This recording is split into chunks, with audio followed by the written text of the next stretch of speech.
Hey travelers, welcome to this very first episode of the Shattered Pod. I'm Ghost, your game master, and I could not be more excited to finally bring this epic story to life and directly to your ears. This is session 1 of The Shattered God, a Daggerheart actual play series like you've never experienced before. Together with my incredible players, we're weaving a tale of misfits and outcasts who were never meant to be heroes, but just might be the only ones who can stand against what's coming. In the heart of Lunessra, the city of eternal glow, the Council of Seven gathers and the chosen heroes prepare to ascend. But destiny has other plans. Tonight, the light will falter. The wrong hands will be marked. And when an ancient name is spoken once again, the world itself will tremble. We've poured our hearts into this series, and we're thrilled to be able to share it with you. Thank you for joining us at the very beginning of this journey. Now, let's step into the story. This is The Shattered God. And we're live. Hello, everybody. Welcome back to Ghostlight. I am here with all of my very quiet friends. Say hi, everyone. Hello. Hi, everyone. Hey, I hope you are all excited. We have been waiting for this day for like months and months and months. Forever. The Shattered God is upon us, which doesn't sound like something we should be excited about. But we're here. We're playing Daggerheart. This is a Daggerheart compatible campaign called The Shattered God. It's a mini series going from today, August 14th, all the way through December. I'm being non-specific with the date because we got to see how it's going to go. Let's go through and introduce the cast for this session. I would say for this mini series, but let's see how today goes. Oleg. What's going on, Goldie? How you doing? Yeah, Goldie. Not looking very golden in this lighting, but it'll do. I live in Finland, and that's about it for me. Very nice. You are the earliest so far. Yep. Yes. Always the trooper. Always waking up, and I'm trying to keep my ass awake. It's every hour is your golden hour, Goldie. Always. Moving on over to Teleron. What's going on, Dar? How's it hanging? You feeling better? Feeling good? Yeah, I'm feeling better. Still a little tired, but mostly better. I've been trying not to keep you up all night tonight. It's worth it, I'm pretty sure. He says, yeah.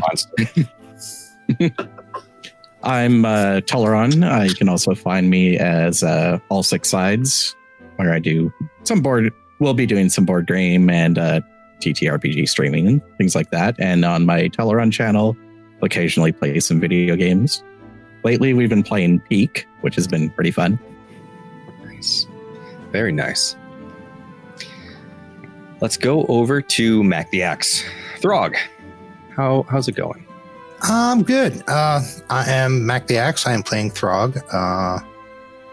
Normally, I am playing on Tuesdays over on GM Eric's, part of the House Blossoms. But other than that, this is my new project. So, fantastic, and we're excited to have you here. Also excited to have Story Sage. Hi, hello. A lot of you know me because I'm here a lot, but my name is Sage. On most social media, I am Story Sage, which is STORI Sage. Lately, I have been trying to play probably 3+ days a week. We'll see how it goes around-ish, 9 p.m. Central Time. I play a ton of RPGs, and we talk a lot about mental health on my channel. So yeah, come check us out, and I'm so happy to be here. Thank you for having me, Ghost. So awesome. I love the new content as well. Keep it up. Outstanding. Speaking of outstanding, I'm just all full of segues today. Speaking of outstanding, how's it going, Hal? Going really well. I'm Ricardo, also known as Hal at RPG. On Tuesday nights, I DM a 5e campaign about pirates and everything else. On Fridays, you can find me, well, most Fridays at solid10dnd.com with our friend who comes next. And I'm here on Thursdays.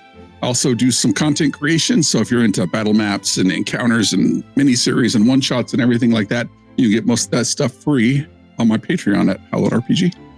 Thanks for having me. Outstanding battle maps. Oh, thank you for coming. Outstanding battle maps, Foundry Guru, all outstanding work. Go check out Hallowed RPG.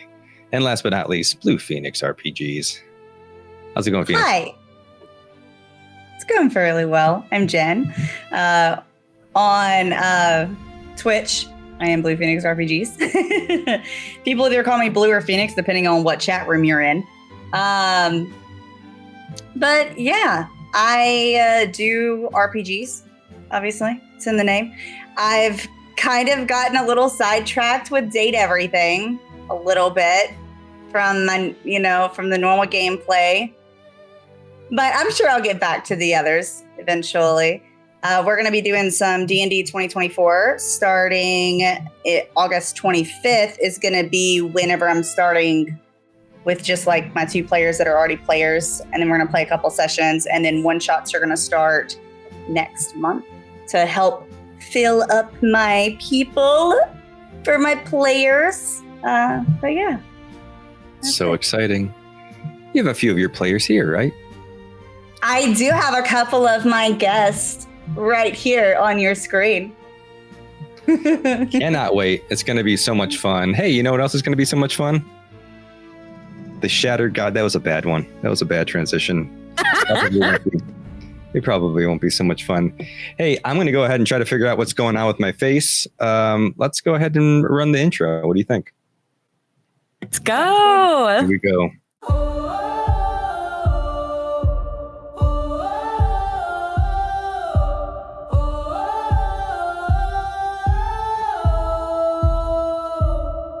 There's a crack in the sky where the stars used to be, and the prayers that we whispered now fall at our feet. What we thought was eternal was only a spark. Now the gods are just echoes that fade in the dark.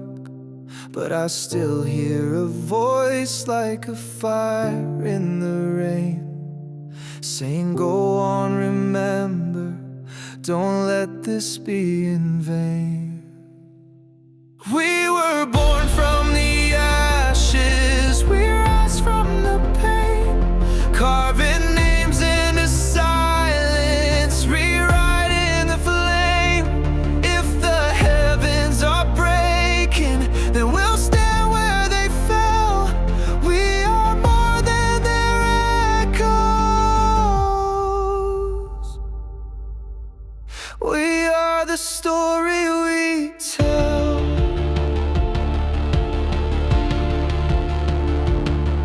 We were marked in the night by a hand we don't know, with a burden we carry but never let show. Every step is a secret, each choice is a threat. Will we fight for the fallen or crown gods instead? And it's more than a fate, it's a promise we keep. In the ruins of faith, we still dream when we sleep. We were born from the ashes, we rise from the pain, carving names into silence, rewriting the flame. If the sky comes apart, then we'll ring out the bell. We are the ones who remember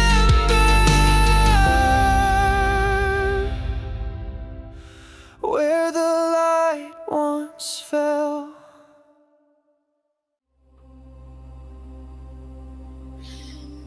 All right. And we're back. We're doing it. We're doing the thing. So as you know, We're starting in our world of Arendor. Some of you have played in it, some of you haven't. But in the heart of this world,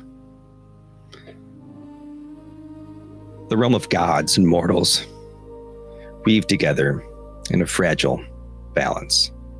Here, empires rise and fall with the turning of the ages, and the will of the divine still shapes the fate of kings and commoners alike.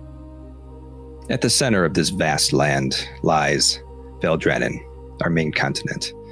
It's a tapestry of the 7 great kingdoms bound together by an uneasy pact that started an age ago, and by the shining jewel of the coast, the city known as Lunessra, known across the world as the city of the eternal glow. Lunessra is a marvel of white marble, silver inlay. Her elegant spires crown with crystal domes that shimmer under their twin moons. By day, sunlight dances across the streets. By night, the city blooms with light from Atheris prisms, rare arcane crystals embedded into her very bones. Channeling the breathins of Atheris, the god of light. The gentle radiance spills from every wall and arch, bathing the city in this perpetual glow. Now from above, Lunessra forms like a perfect hexagon. Each of her 6 great districts radiate outward from the heart. In the center is the Velastra Keep. It's a fortress of marble and silver that rises over the meeting chambers, the Council of 7, where voices across Vel Drannon gather to shape the realm's destiny. Beneath it, the channel opens to the Whispering Bay, a lifeline of commerce and diplomacy, carrying goods and influence to the Verisian Sea and to every corner of the land. Some of you have experience with the Verisian Sea, I think. So from the keep, if you step beyond it, you come to the Lunar Plaza. It's a vast square lined with statues of deities, Atheris, Lua, Solaris, Velora, and monoliths inscribed with celestial ruins. At the center lies an astral fountain. It's a shimmering basin that reflects the night sky in perfect clarity at all hours of the day. Some whisper that it amplifies the divine energies that lay latent in Lunessra, but it mainly acts as a communal space, a landmark that acts as a gathering place for anyone who wishes to petition the council when court is held. Along the outer wall of the Lunar Plaza sprawls the Nessra Market, where merchants from 100 ports hawk their wares beneath the keen eye of the city watch. Northward rises the obscure Elysium, a spiraled academy crowned with glowing crystal domes. Here, scholars of planar magic, celestial phenomena, and ancient history gather from every kingdom. Its halls hum with whispered theories and the rustle of enchanted parchment. To the east lies the Silver Spires district, a realm of noble estates, jeweled boutiques, and the political elite. Here, fortunes are traded with handshakes and smiles, and rumors travel faster than gold. It's here that the elite families hold sway, and where the true political turnings of Vel Drannon take place.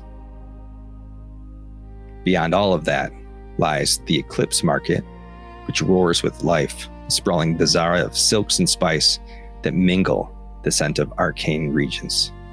Here, among the legitimate traders, one can find the shadowed stalls of the black market dealings, traffickers and cursed relics and planar contraband. Some of you may have had some experience with that as well. And finally, to the south, the city docks stretch into the Verisian Sea. Lanterns line the piers, casting ripples of silver light across the water as ships from distant lands unload treasures, travelers, and tales. For all its beauty, Lunessra is not without shadows. The council's unity grows thin. Old grievances stir in the far kingdoms. And some say that the Aether's prism's glow has taken on a strange hue these past few months. But for now, the eternal glow of the city still shines, and its people move through their lives unaware that the age is about to change. It started, everybody. We're doing it.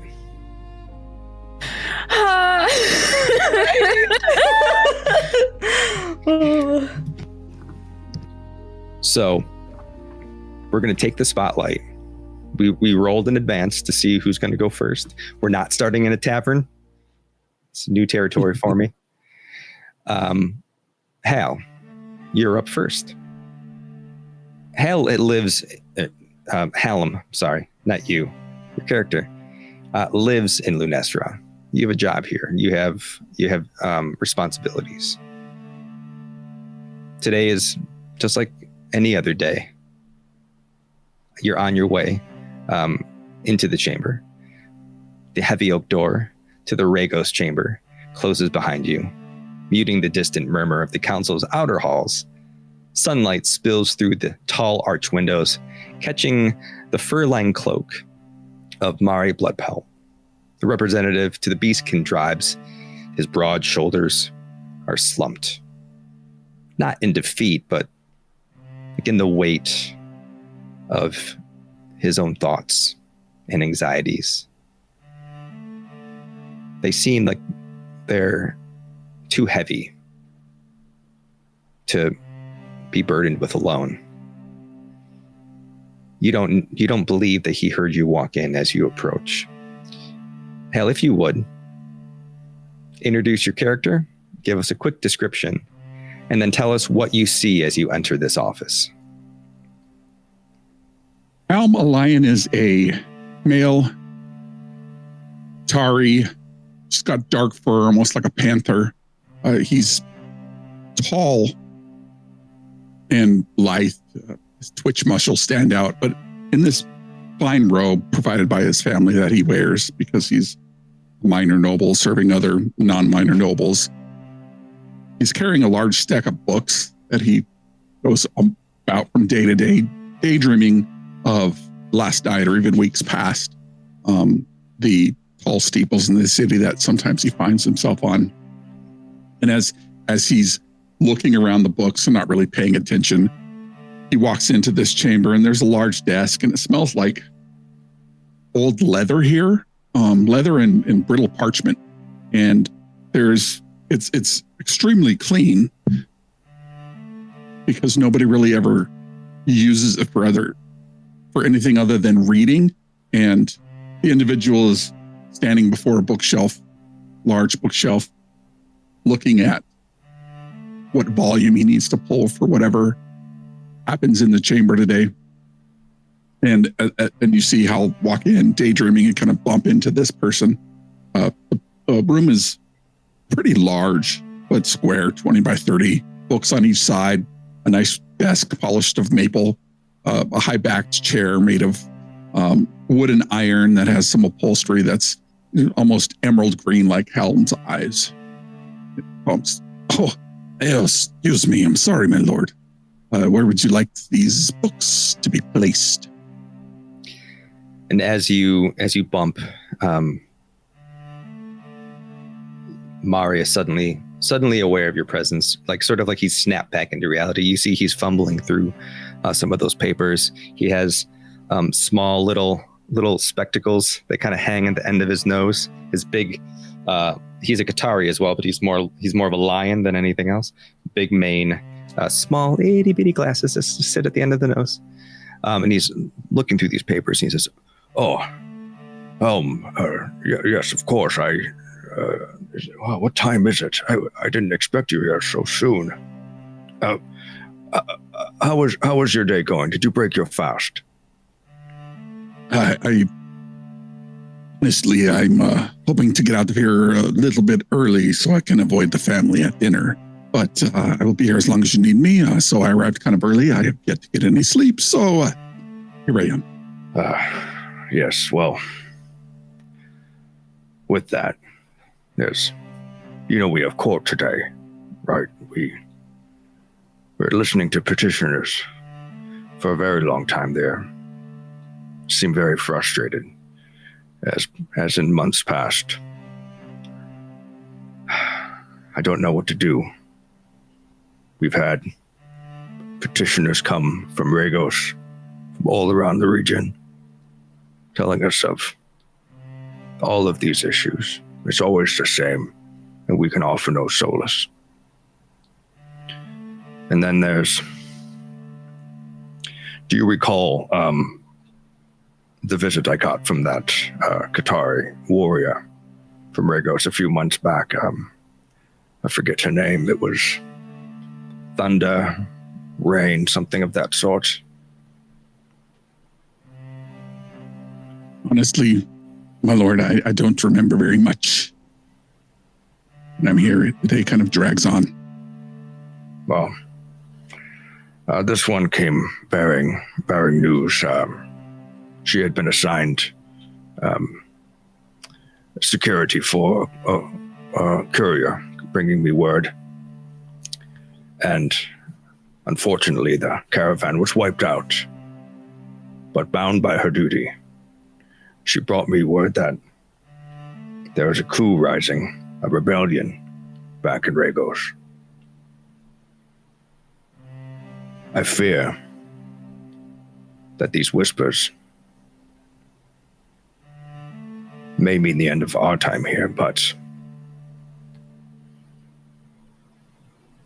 I've tried to lead with diplomacy, build bridges, but there are many among our kind who see restraint as weakness. So I have something to ask of you, Helm.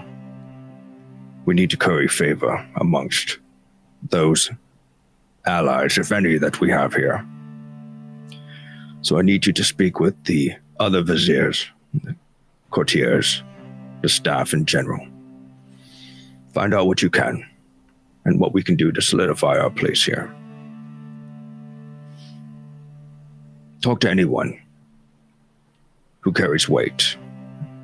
If the council sees me as isolated, they'll side with the wind when it shifts. We need to seem unshakable. Well, my lord, haven't you thought of the new orcish emissary? Wouldn't that be something that we can align ourselves with? They're trying to curry favor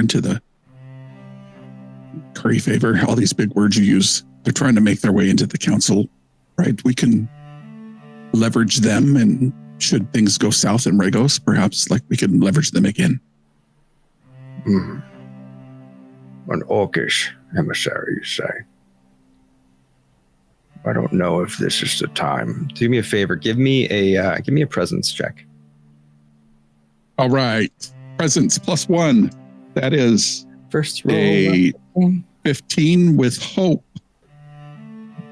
Take a hope. Yes, this such a bold move might just curry some favor. Yes, do you have anyone in mind?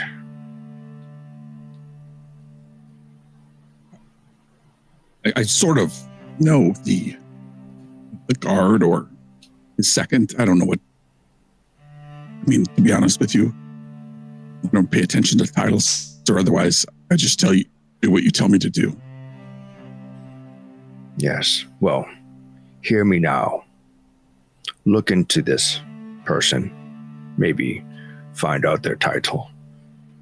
We don't have many orcish representatives here in Lunessra, though we are welcoming to all in policy. I fear that socially, we may not be as welcoming as we pretend to be. Work this. Let me know what you can find out. This might be a good angle. In the meantime, also touch base with the other viziers. See if this is something we can get some backing on. Expanding the expanding the council, something that no one has done in an age. I like this idea. Well done, Helm. I know most people, many in political circles, prefer your sister. But you do have the wit for this place, Helm. Never forget that. And as he finishes speaking, he stands up, realizing the time, and starts making his way towards the other door in the room, which leads directly to the chamber hall. He turns back and says, Are you coming, Helm? Yeah. Is that a request or a requirement, my lord? Well, it is your job. Can I just stay here and clean this place again? Well, if you wouldn't mind picking up the papers, that would be helpful. But why don't you join me in the council hall? I think it would be good for you to see the goings-ons of the petitions today, and maybe sort of dip your toes and see what political aspirations may come of this. Right, very well. I will come in once I finished cleaning up. Very good. He turns around, walks out the door. Not a request, Helm. Closes the door behind him. And you're left alone in this room. Hal was almost sprinting for the door before he said it wasn't a request. It was like, the place is spotless. And he thinks to himself, maybe I'll just take a quick cat nap.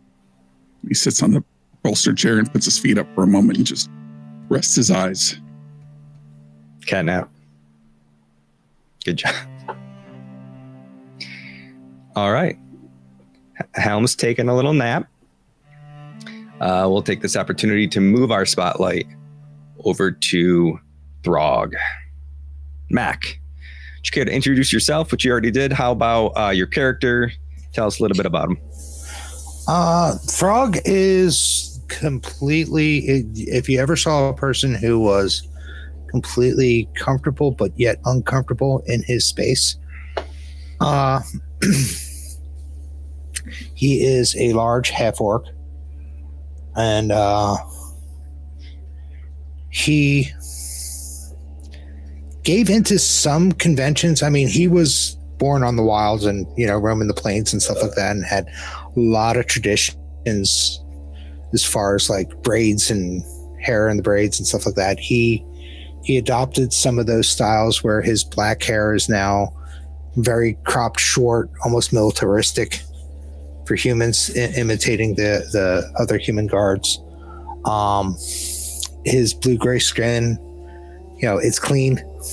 He tries to, polish his armor. He's dressed in the guard armor, standard issue, colors of the city. He tries to keep it nice and polished and keep the dents out of it. He is pretty much trying to promote the half-orcs that don't want to be at war with all the races, and he is charged with kind of just being like an example of them. The one thing that was suggested that he did not do was his tusks. He left them alone. He did not file them down. He did not blunt them, because not everybody is going to do that. So he still has his tusks, which of course gives him a little bit of a lisp when he talks. For the most part, he takes his job as guard very seriously. When it comes to any nobles asking him to do something, he will do it. He otherwise, when he's standing guard, he's just kind of amazed that this is a permanent structure, an immense permanent structure of a city that he's in, because he's used to being very nomadic. Awesome, outstanding. And we, like we said, Throg, being who he is, has some biases that he's fighting against as well that I think may come out here and there. So you are starting as you leave your guard barracks room. You walk out into the main hallway, and waiting for you there is the oncoming sergeant of the guard. You are assigned to the council watch, your guard, and he is the one who is sort of the manager of the guards for the day. You both leave the building at the same time. The morning sun spills golden across the white marble streets of Lunessra.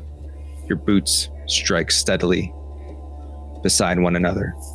This is someone you know. This is Sergeant Caldron Velock, broad-shouldered, weathered man in his late 50s, sort of short, silver hair. He's wearing his steel half helm.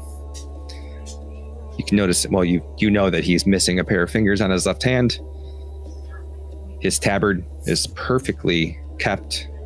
His eyes are sharp, gray, and miss almost nothing. And as you walk, he says, "Well, come on.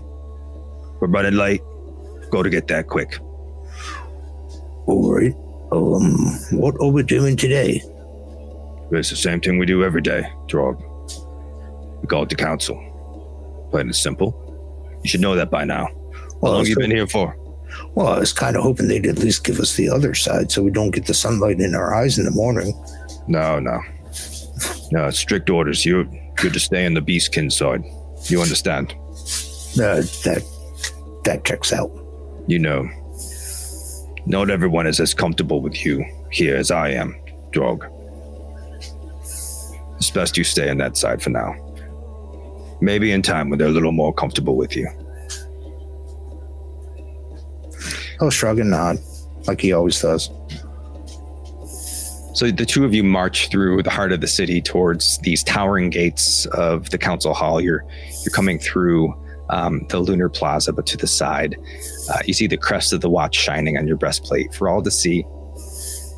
And for some, that crest earns a nod of respect. And some people see that and do give you respect. Others, that nod never comes. You see their gaze linger on your tusks, your broad frame, the unmistakable bloodline of the people that the pack drove from Vel Drannon. You've grown used to it. The stairs, they never truly fade into the background. Every step you take as a sworn member of the Lunessra Watch is a step that carries the weight of history. You are the first half-orc to wear this uniform. You know what it means, and you know that there are those waiting for you to fail. So you approach these grand doors of the council. Describe to me, if you would, what you see as you approach this main gate of the Velastra Keep. Oh. The city, like you said, the city is mostly marble, white marble. The gate, the outside gate is very polished, kind of plated, iron, because silver is not strong, but iron is. So they kind of plated over it made an iron gate, plated it. It can be locked, it can be defended. There is a drop gate that is there, but honestly, it's probably rusted from disuse. Nobody's ever gotten this far up. The council room itself the doors are a different story. They're bigger, much larger, and it's kind of funny to think that, between the races, the half-orcs are pretty much up at the tallest, but these doors were made for creatures much taller. They almost go floor to ceiling on these vaulted ceilings, and they are not defendable at all. They're they're very decorative. They're glass. Nobody can sneak up to these doors. They're very large. They look like they would be like the large wooden doors of a portcullis, but they're stained glass, see-through, very translucent. split in the middle. They open up and, grand gesture, send some light going around the room in different colors from the different colored glasses. But and it seems more ceremonial to have guards here than anything, because there's no way this could be defended successfully. Yeah, and as you come around and you see these sort of conflicting signs, these large iron doors, followed by these relatively open and frail inner doors.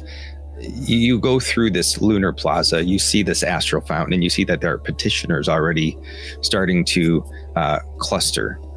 You hear like hushed voices as they prepare to plead their case for their counsel. Some look at you as you walk and give you the stare. Some are more concerned with the pressing matters that they're bringing to the council. As you enter that main chamber, keep hitting my microphone, the sergeant nods kind of over to the main chamber. You have to go and sign into the guard station. You walk through the main chamber, past the main dais, into the back. There's another door. Through the door and to the right is the guard station.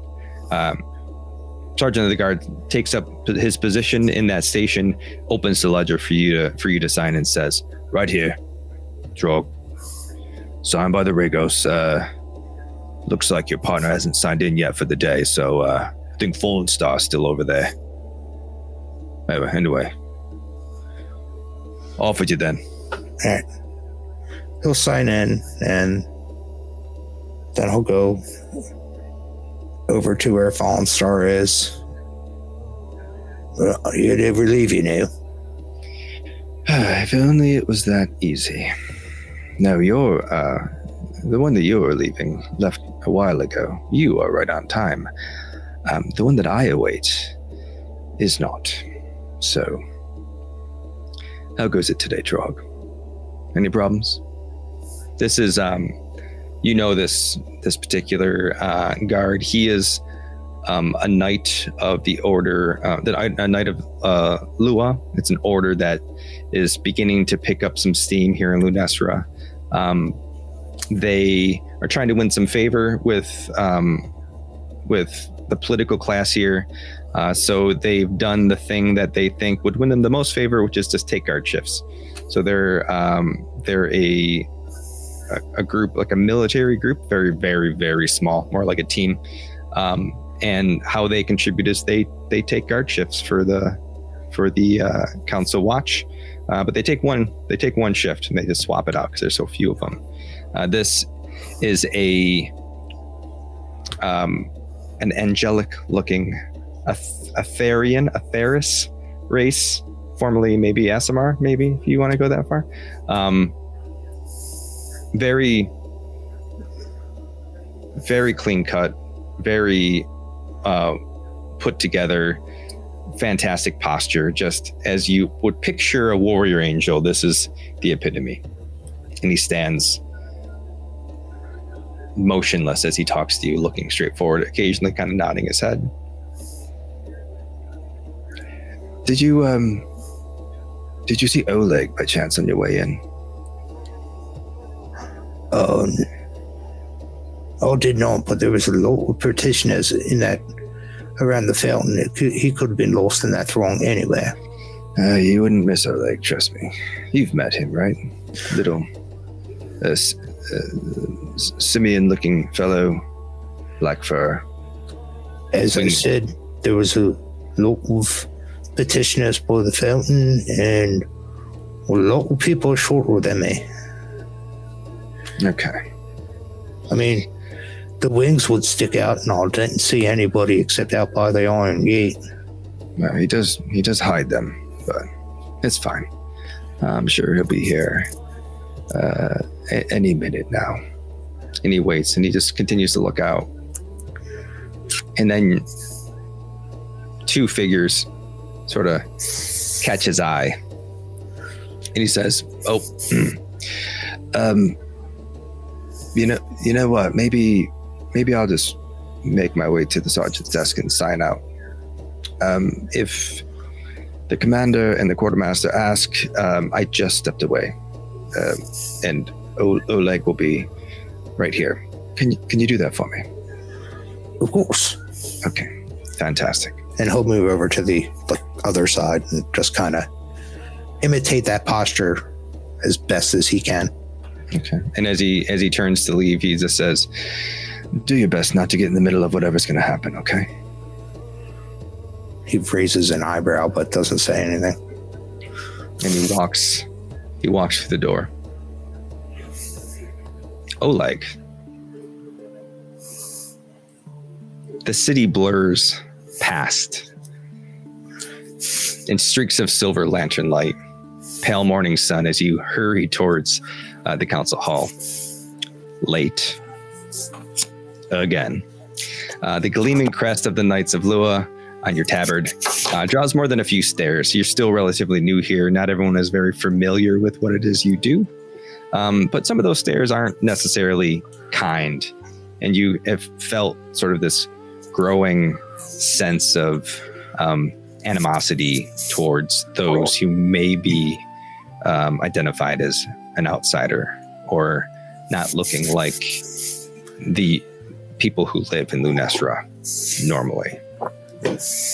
Would you care to introduce Oleg for us? So, walking up these long alleyways and stairways up towards the keep, you see short for a human, maybe around 5 feet tall, a stout, thick, dark-furred. He has a thick, long mustache that trails down off of his chin, which lines his, when he laughs, his teeth, and he always laughs with a sound, which probably irritates the other guards to no end. He wears not a lot of armor. The caftan that goes over which the Knights of Lua wear, they're deep purples and blues like the midnight sun, midnight sky. And he's currently wearing a small cloak which is just like hunched over his shoulders, which are concealing his wings as best he can.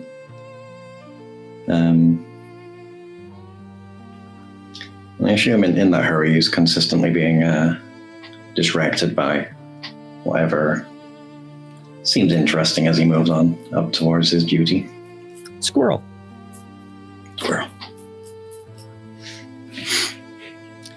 So, as I said, your order is relatively new to Lunessra. You're still trying to make your mark on the city. You're outsiders from another plane. You're sworn to the lesser god of the moon, which is apparent by the symbology on your uniform. You've taken up residence in an abandoned temple that once belonged to Caloris, the god of knowledge. And as you're trying to establish that permanent presence here, maybe with dreams of having a seat on the council one day yourselves. But I think that your group knows that doesn't happen very often. The council isn't something that's so easily changed. But so for now, you hold these watch shifts, token gesture to prove your worth to the pact. But you dream of a day that your order holds a seat at that table. So as you enter the council hall, you come in through the back and you approach the guard station, and you see Sir Brendan Fallenstar waiting for you in his gleaming armor and his picture of perfection. His golden hair catches the light, shines like a halo. As he walks down the hall. You're late, he says to you. One moment. You've got a little something right on you. And just like pointing towards his armor where he's pretending there's a smudge on his pristine. He quickly goes and shuts it off. I don't see anything at all. Oh, I bet that looked really weird. All shift that did. Did I say you're late? I meant you're late again. Well, there's only so much time in the day. Of course, yes. Well, just a little heads up. Gareth and Stormwing are currently in there waiting for you, so, have fun with that. Well, when you have a moment to rest, just remember to smile a bit. I'll do my best. And he sort of just turns away with a slight little grin and walks down the hall the way that you went.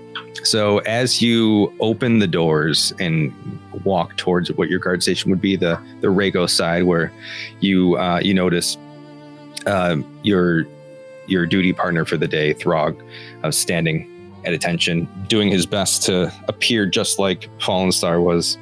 But you also see a couple of people waiting for you. You care to describe what you're walking into?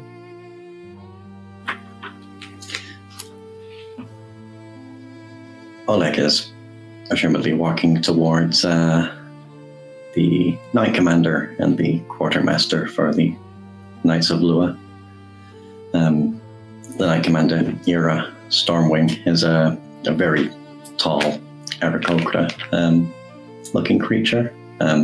So she's like a very humanoid golden eagle looking person. The best way to describe her would be that she's the embodiment of order and discipline. She looks like the kind of woman who doesn't do pleasantries just from her regal appearance. And she's like the epitome of a holy warrior. And beside her is a half-elf who also has wings. They're all winged seraphs. But one of his wings is doesn't look like it functions properly. And when this Quartermaster walks, he has a severe limp from one side.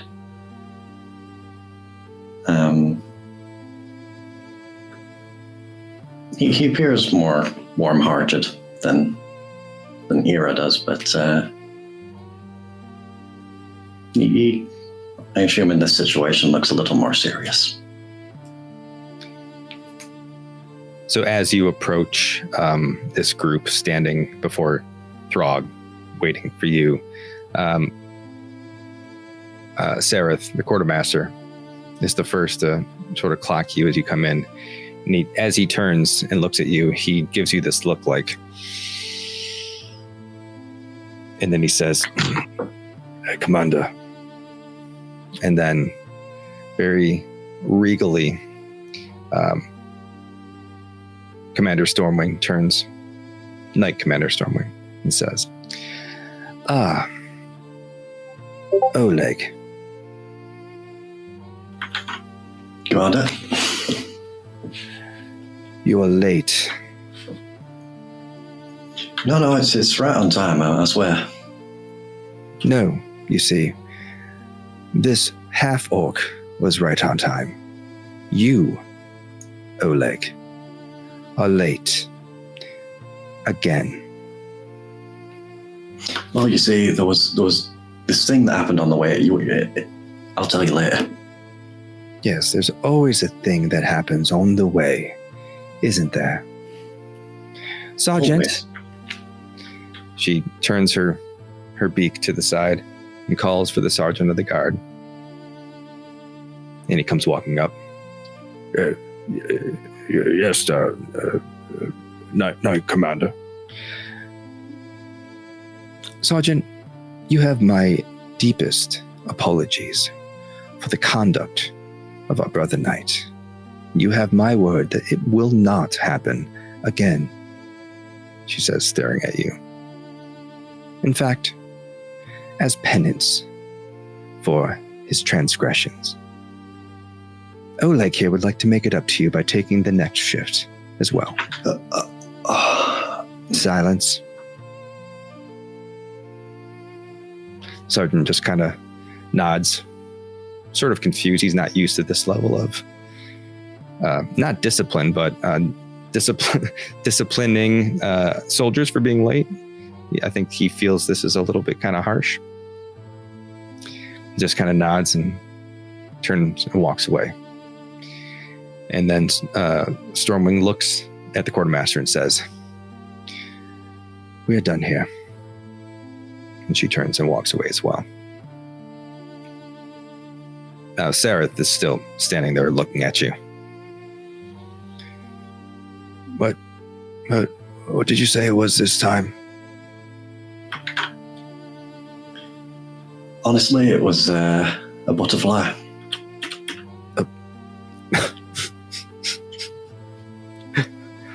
A butterfly. Okay, well. In the city, my ad. Yeah, certainly a butterfly in the city. Yes, of course. I'll be sure to write that in my reports. Anyway, when your shifts are over, find me. We'll go get a drink. We'll head down to the Gilded Lantern by the docks. Hear the service there is divine. Be there, sir. All right. He turns and walks away, and then you're left alone with Throg. Alex sort of gives Throg a little nod and there's greetings there, and then sort of like half slumps against the wall, not particularly serious person. She's just sort of leaning against there, waiting for anything interesting to happen. Does Throg see him doing this? And Throg will nod in response, not really knowing what else to do in this situation, and just kind of smirks and just keeps scanning the plaza in front of him, thinking, Oleg might not be as much help. Paying attention with him slumped like he was. Awkwardly just stands in the situation. I relate to that a little bit too much. Yeah. All right, so we're going to take this spotlight and we're going to move across the city to the Obscura Lyceum. Now, this is the academy here in Lunessra. This is sort of what they at least would like to think is the pinnacle of knowledge for all of Arendor, the world. They feel very strongly about this. So we're going to go into the library of the academy. These great blackwood doors to the Obscura Lyceum open, and there's this like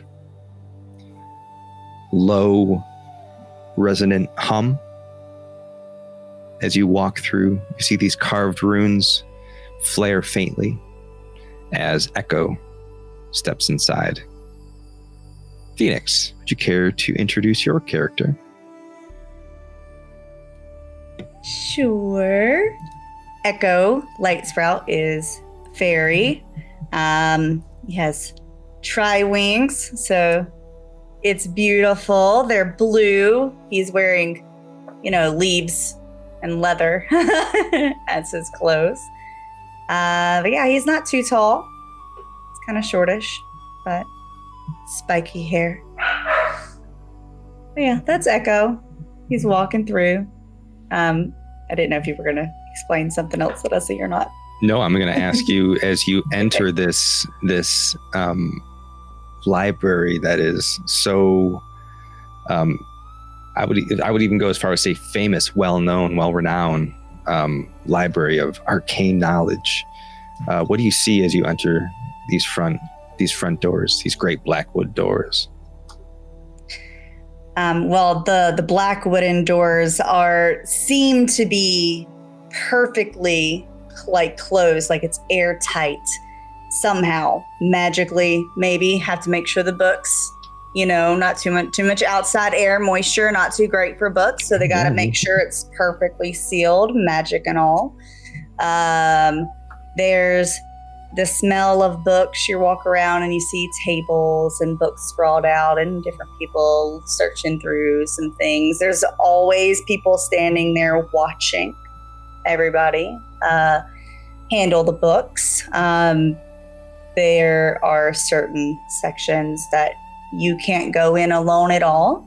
And some books that you aren't allowed to touch with your hands. At least not your material hands. If you have some form of magical way to do that, then it's fine. But you're not allowed to touch them with your oily hands. But yeah, lots of tables and chairs and books.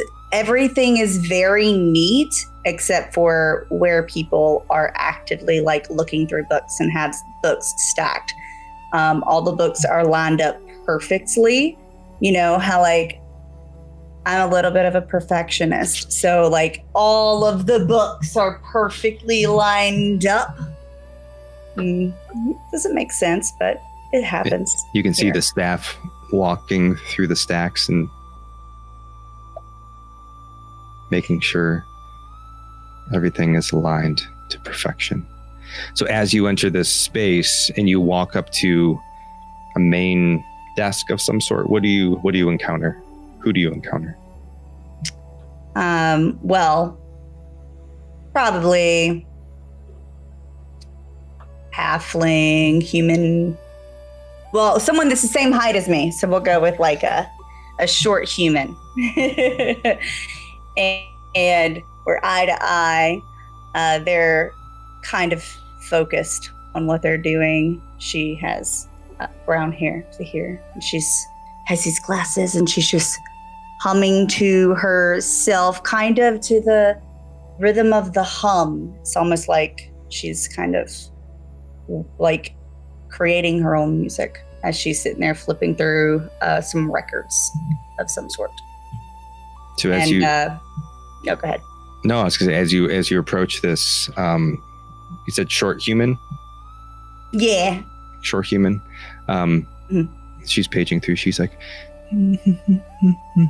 oh my dear. Hello there. She's looking around to see if anyone else, if everyone else is witnessing the same thing. If like, is the acid kicking in? Like, what's going on? She's like, oh. Can I help you?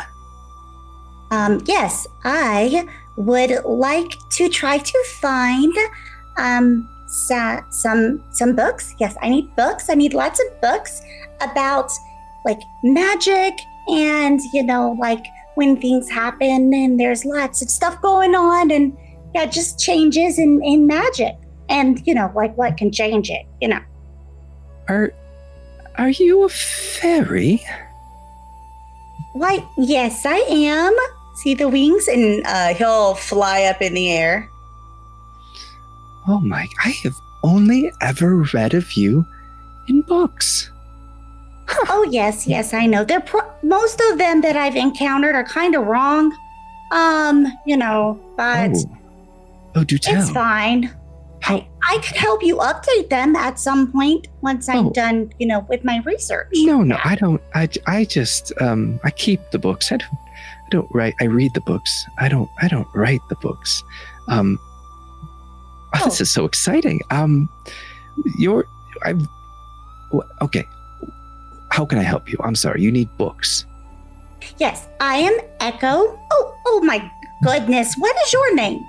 My name is Marley. It's so nice to meet you. And she reaches her hand out across it, like stretching across this big desk, reaching it down to your height because she's a little elevated. She's shorter. She's sitting on a stool up above, reaching down. He'll reach up, shake the hand. My name is Marley. It's so nice to meet you.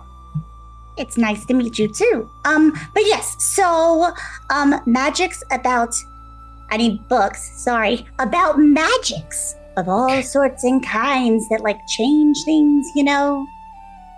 Marley pulls out this big, very like ridiculously large phone book-esque tome, slams it on the desk. Yeah. Magic. Could you be any more specific? Well, see, I've been trying to be more specific, but there's just not really any information anywhere really that can help me. So I've been reading all the books about magic everywhere. Oh, well, all of these books are about magic or ancient history in some way, shape, or form. Oh, okay. Oh, let me think. Hold on. Okay. So what about magics that affect other magics? Does that help narrow it down? Yes, it does. Yes. Let me. Okay. Good. Magics that affect other magic. How would they affect these magics? Oh, they're just making weird stuff happen all the time. Okay. And I need it to stop. Stopping weird stuff. Yes. Okay, so magic. let's say that there is a magic that makes it to where, like, you can talk to plants. Okay, and it's just like there all the time, and you get to talk to all the plants forever. Most of them are really nice, in case you didn't know. But anyway, that's nice to hear. Sure. Yeah, they're very, very nice. So, all right. So all of a sudden, it doesn't work anymore. Oh. And Well, it's that sounds because of horrible. another magic that's messing with it. Oh, that sounds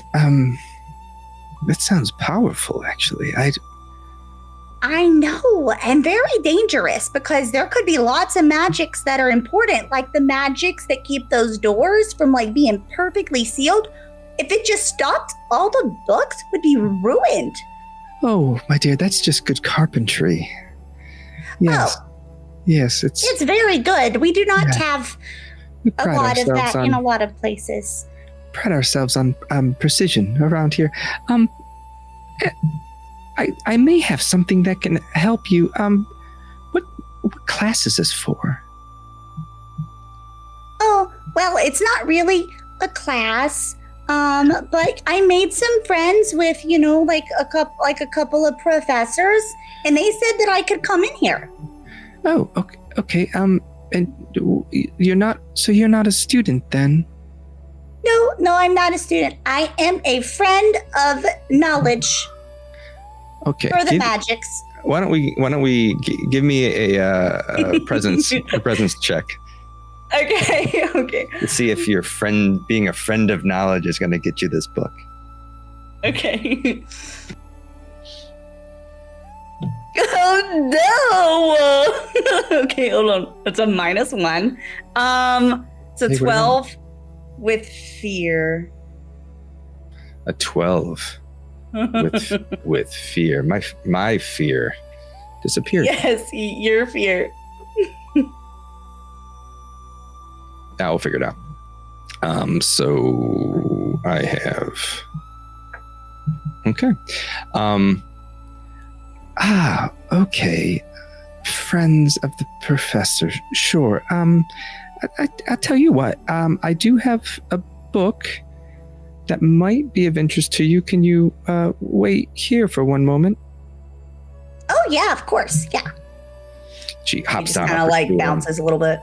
Scurries away, leaving you to sort of sit there and look at the people in the library. What do you see as you look through the people in the library as she walks to get you? Well, he probably sees a couple of people finally noticing that there's wings just kind of, fluttering there. And there's, some books, and he finally notices the person that's pushing, and pulling all the books to make it perfect. And he's like, Oh man, I thought it was magic, but it's really just someone wanting everything to be perfect. They should really learn that, things can't be perfect all the time, And then he kind of glances at what she was kind of flipping through. And is it still open? Yeah. I don't remember. Yeah. Okay. He's just gonna kind of. It's up from him, right? Mm-hmm. He's gonna just kind of flutter up a little bit, and kind of look down just to kind of see what it was that she was looking at. So you're trying to like very sneakily look over to see what's in the book that she was looking at? Well, it's kind of not really sneaky. He's not thinking of it as like snooping because she left it open, and if he were taller, he would just be able to see it anyways. Like yeah, no, it sounds like a finesse check to me. Okay. I don't consider it stealing. It was just laying there. I wasn't trying to steal it. I just wanted to look. All right, so it is a 12 with hope. Oh, take your hope. So you can see all of the names in the book. It's left open. You see that she left it open on a page outlining magic not working. So there's like a bunch of books and a bunch of different titles. Do you want to know the titles of the books? Yes, I do. All right. So as you sort of peer over and you look at it, you see it says like it's upside down. So you have to sort of like be really careful about it. And you see it says, there's one that says, when spells went silent, no more magic today. The wand that wouldn't work, the day the magic disappeared. Where did the magic go? The broken spell book, the quiet cauldron, and then the day the magic stopped. And as you're not peeking over the desk, magic who's this? That's even better. Mother comes back with a book in her hand. Excuse me, it's official use only. But I did manage to find this one is still checked in. And she hands it down to you. And it's the day the magic stopped. Oh, I did not mean to, I didn't touch it, but I'm sorry. Do I just go take this over to the table and look at it for a minute? Yes, please don't leave with that. If you're not a student, then as she's talking, she slowly closes her book. Oh, of course not. I will not. He flutters back down. I will not leave the library with this. I will bring it right back. And also, I just kind of wanted to ask you, so all of those books were checked out? So there's like someone else here that might be trying to research the same thing as me? Oh, I'm sorry, dear. We're a school, so lots of research and whatnot go on here. Are they all from the same person? Let me... No, I don't believe so. Okay, well, if they happen to be all from the same person or like half from the same person, could you like give them my name? You don't have to tell me who they are, but Echo, and I'm a fairy. So, there's not, they should be able to find me, yes, if they need to. Echo the fairy, are you staying locally? Yeah, I kind of, I don't remember any name of any inn or anything. I stay, downtown some, I think I understand here. There's a couple of taverns by the dock that offer very cheap rooms. Oh, that's good because I don't really have a job. So, it's a little bit easier if it's cheaper. Well, why don't you come back tomorrow and leave the book here? Just because the door isn't locked doesn't mean you can take the book. And then come back tomorrow and maybe I can get you some more information.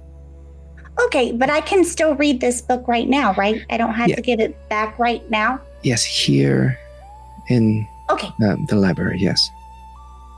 Okay, well, I'm just going to go over there and I'll try to not get too excited if I find what I'm looking for. But yeah, thank you. Yes, I'm going to go read this now. Keep your voice down. Yes, thank you. Yes. And she's just going to sit. I will keep my voice down. She's going to go back to her papers that she was reading before, but still keep her eye open and looking at you. He'll just kind of like fly over and then like hover sit in a chair.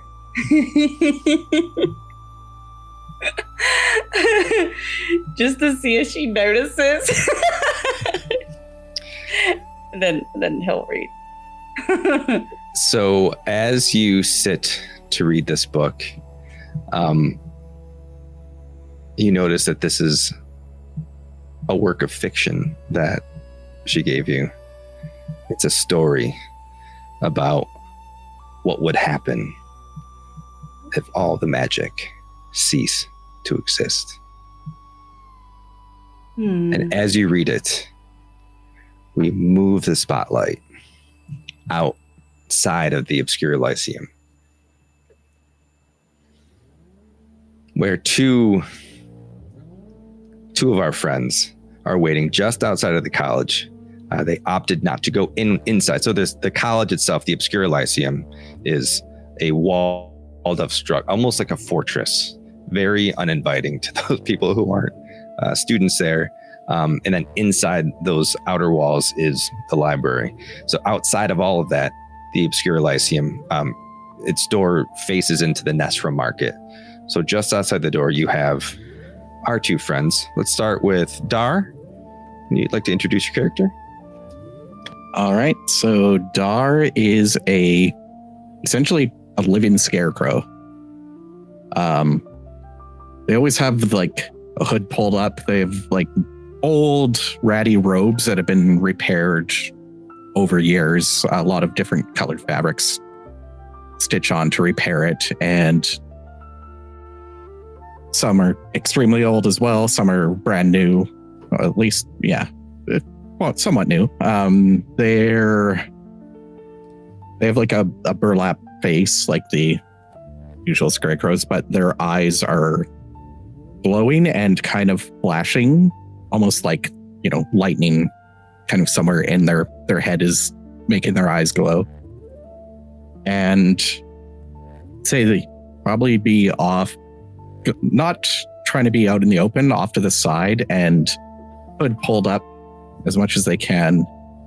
When they're walking, it's a little awkward, like they're still trying to find their footing. The arms don't sway the way they should. And he'll probably go off to somewhere not like fully hidden, but just out of the way, waiting. Yeah, the entryway to this college, like the main door, sort of it juts out, and there's lots of pillars and very impressive marble work. But there's lots of little like alcoves that you can kind of skirt off into, and you are there with Elmund. Sage, do you care to introduce your character, please? Yeah, absolutely. So Elmund is what you might think is a mushroom. They are relatively small, pretty small.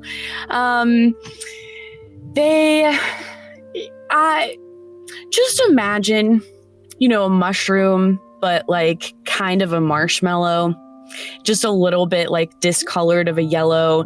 They're kind of like, they almost look like they're like melting just a little bit. But they're like kind of sweating these like large droplets of, very red globules. So they are covered in these beads of what looks to be red blood. They're wearing very tattered and old clothing, almost as if this is a creature that has entirely forgotten the purpose of clothing itself. They are, you could say sitting, but they don't really have legs. So they're kind of like sitting, resting in this small wheelbarrow that is equipped with wheelbarrow handles that are very, very, very sharp. You can't really tell exactly, like they do have relative facial features, kind of a head, and these, again, these red kind of droplets that are just kind of globes sitting where eyes would be. And Elmd is definitely around Dar. Not necessarily feeling very uncomfortable, not that their expression reveals too much about what they're feeling, but just kind of sitting.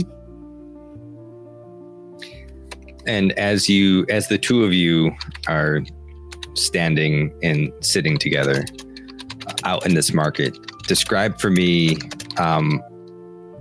what it is exactly that you're seeing in this market space. This is for both of you as well. For Elmd in particular, I would say that their vision is a bit distorted from what our wonderful game master has described for us. Elmd sees light and just very, very bright, white, blinding blurs reflecting this lots of sunlight, reflections and silver and a little bit of gold and white. And even the marble is something that they find quite strange, that it's smooth and sculpted and polished. Everything is very strange to them. And it kind of overwhelms that bright, blinding white kind of overwhelms most of Elm's vision. And Dar? So Dar is just kind of keeping an eye out for people, just making sure nobody's, openly staring at them. And at one point, a mother and child halfling walk by, and he sees out of the corner of his eye, and then just turns and stares at them for a second, and then turns back. And again, trying to keep the hood up and keeping their face kind of covered, but just watching people. And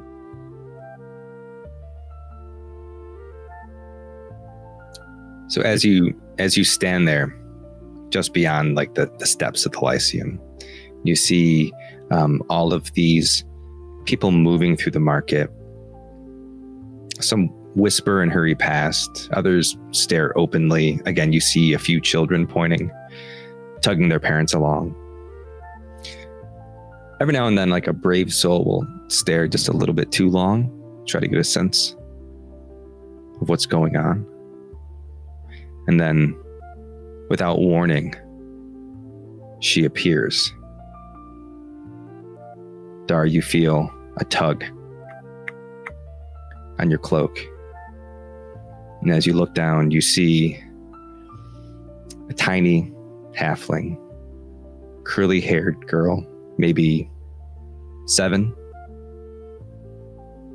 ribbon frayed on one end, a dress that's been mended and handed down. She has a little rag doll with like a little yarn bits on the head.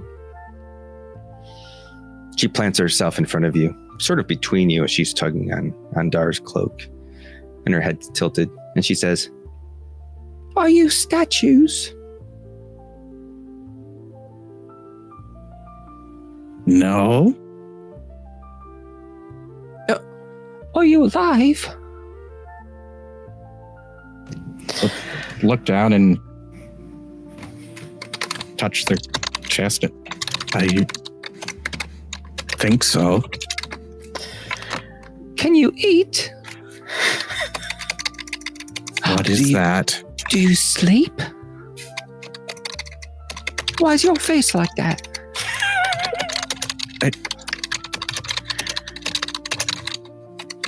If I knock on you, will you go dong? I don't think I eat. And then, almost like she didn't even care what the answer was, she turns and looks at Elmd and says, "Do those mushrooms grow back if I pick them? Can you talk to other mushrooms?" Yes. And yes. Do they tell you the secrets? You smell like soup.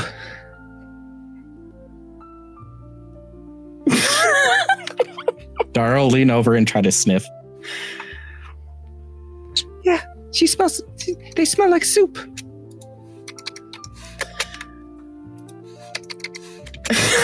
Is soup. It's a food.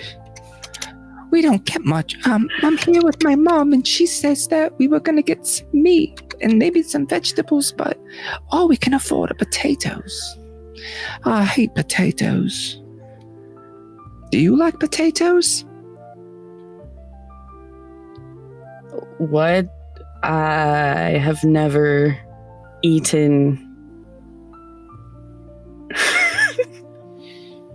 Wow, that sounds dreadfully boring.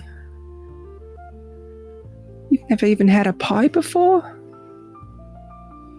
I have no need. You speak very slowly.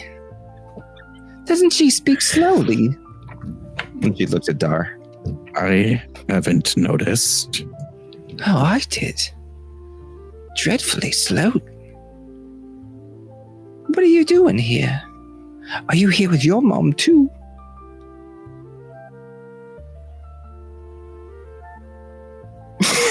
Hello? I'm so sorry. I'm so caught off guard. I'm just gonna say, nature has only one. Oh my gosh. It goes on forever. Anyway, were you here shopping for food as well? Do you want to go to the shops with me? We're waiting for a friend. I can help push this thing. And she starts pushing or trying to push Elam's cart. Again, little girl of 7. Oh yeah. Even if she was strong enough, I probably wouldn't go anywhere. Oh, that's really caught in there. Please don't push me. Well, I'm sorry. I thought maybe you needed help moving around. You're stuck here and you're going really slow, and I thought maybe you want to go have fun. It's dreadfully boring in this place. There is no fun. Oh. Yeah, I suppose you're right. There isn't any fun, is there? I mean, people are leaving and never coming back. There's no food. My mom cries every day. It's dreadful. I'm going to tear a little strip of a brightly colored fabric from one of the patches on my arm and hold it out to her. Here, go play with this. Oh. She takes it. What color is it? It's maybe red and blue, kind of. It looked like there was a pattern to it, but you can't really see what the pattern is, with such a small strip. So she takes it and she ties it around her little doll's wrist. Oh, that was so nice of you. You're such a darling. Ellen is going to start saying, "Take care of Dar's gift. It is..."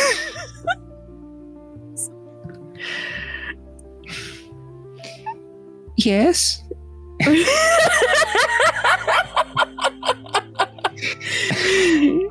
It is of special importance. Oh yes, it's very, like I said, he is a darling. And as you're speaking very slowly to this little girl, you hear this voice from the distance. Lily! Frantic screaming. at the realization of where her daughter is, and this woman scurries up real quick and says, Lily, I've been worried sick about you. Where have you been? I'm so sorry. I hope she hasn't been in trouble. and as she looks and meets eyes with the two of you, she stops dead in her track. And she does like a little awkward bow and says, come along, Lily. And she starts to pull her away, and Lily's like, These are my new friends. Look at what he gave me. That one smells like soup. I try to smile, but it just, the creepy, like, jagged teeth show, and it's not friendly looking. So as this girl moves away, trying to pull from her mother's grasp, because clearly you two are the most interesting thing for her in that market, you begin to take notice of all of the other people in the market. The stalls of the vendors are bare. There's only a few that have any real like produce on display, food on display. There aren't a lot of people shopping. There's a lot of people in the market, but there aren't a lot of people shopping at vendors. Everyone looks very somber and sad. Not a lot of gold is changing hands for food. Those who do have goods are carrying sacks of potatoes, root vegetables, that sort of thing. Is there anything you'd like to do in this space?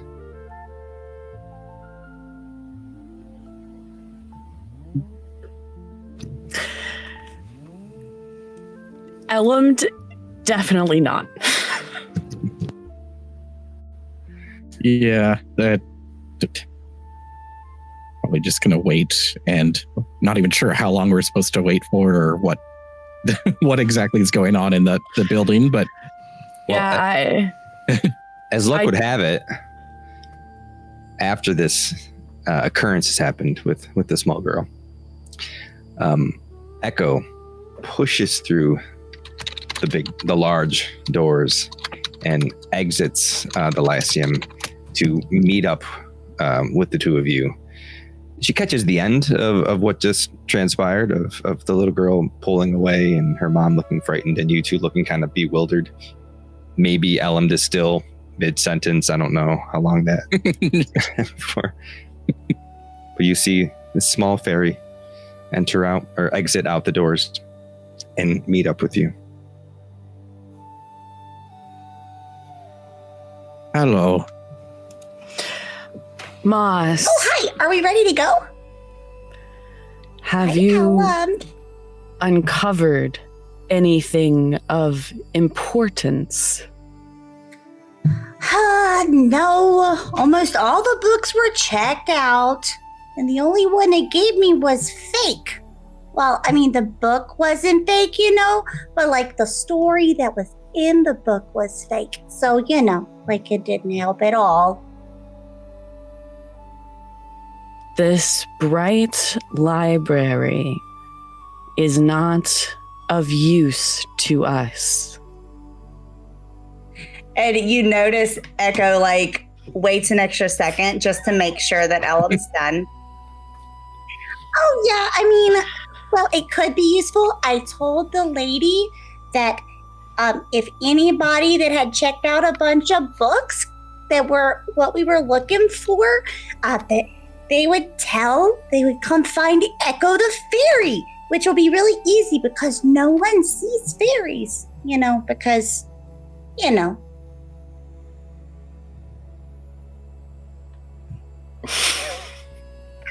Do you know what soup is? Oh, yes. It's a food. It's like mostly liquid. Oh, I am very sorry, Ella. Do I smell like soup? And Echo will get maybe uncomfortably close for most people and maybe a little bit uncomfortable for Ellen, and just like take a deep whiff and I mean, Sort of. Yeah, like there was this one soup I had. It was delicious. But don't worry, I'm not gonna eat you. That is reassuring.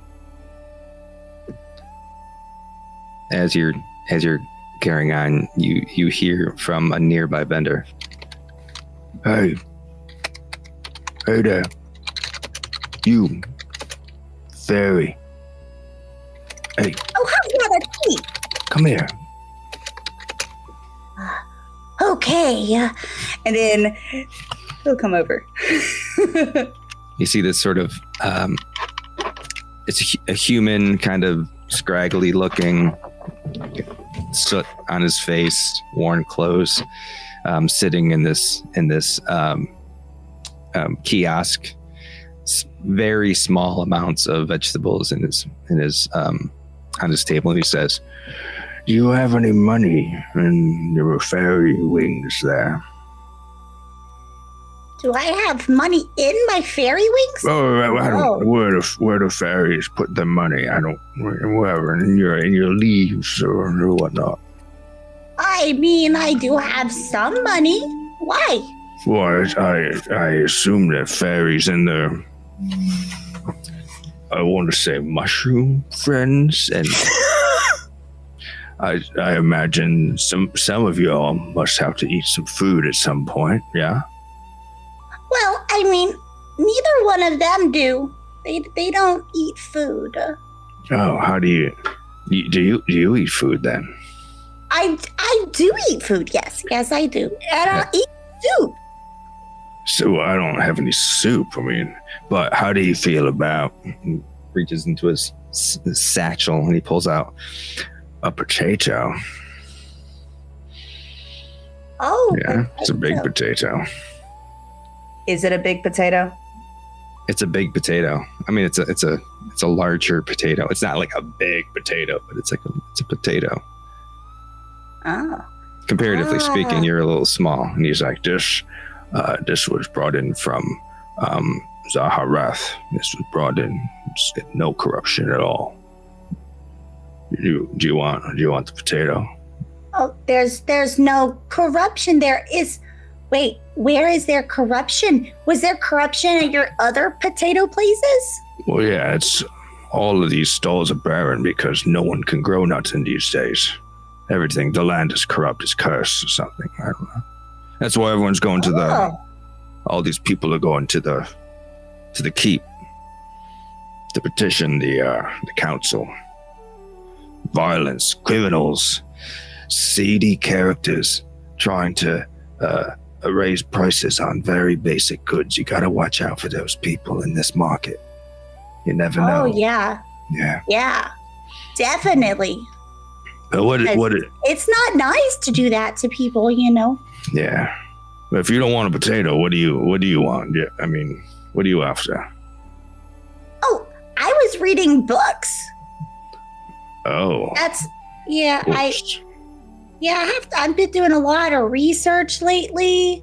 Do you know if the corruption is from like magic? I don't know. I don't know about magics. It's not something I Oh. typically deal with, but I wonder if those council people will send people out to see if it's magic, and then we can fix the magic. I don't know that those council people do much of anything, to be honest with you. Oh, But that's what you're after. You're doing research, then. You know, I've heard of some books that might not be in this school if it's worth anything to you. oh, is it like one of those? And the wings kind of flutter a little bit. One of those like dark market bookstores? No, it's just a private collection. Oh, okay, yeah, that's cool. Would it be worth a handful of gold? Oh, to know. Well, can you tell me about the person that has it without telling me who it is before I agree? But, you know, is it someone that does magic stuff? I'm not sure, to be honest with you. I mean, probably, but they're very well-to-do, high society types, you know. Very legitimate. Can I tell if they're being truthful to me? Yeah, do you want to do an instinct roll? Yes, I do. Okay.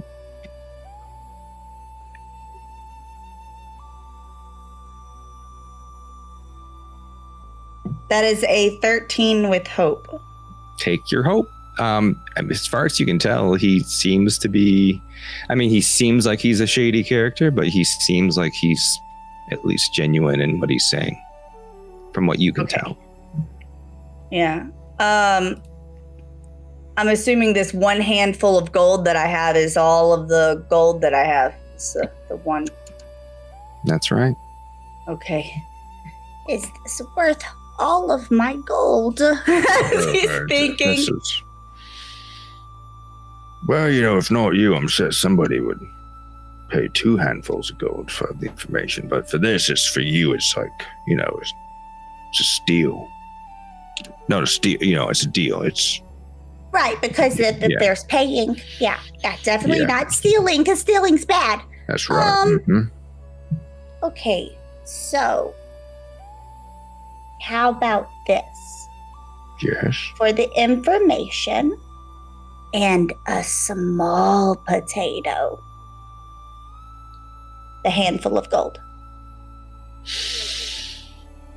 Yeah. Give me a presence check. Presence.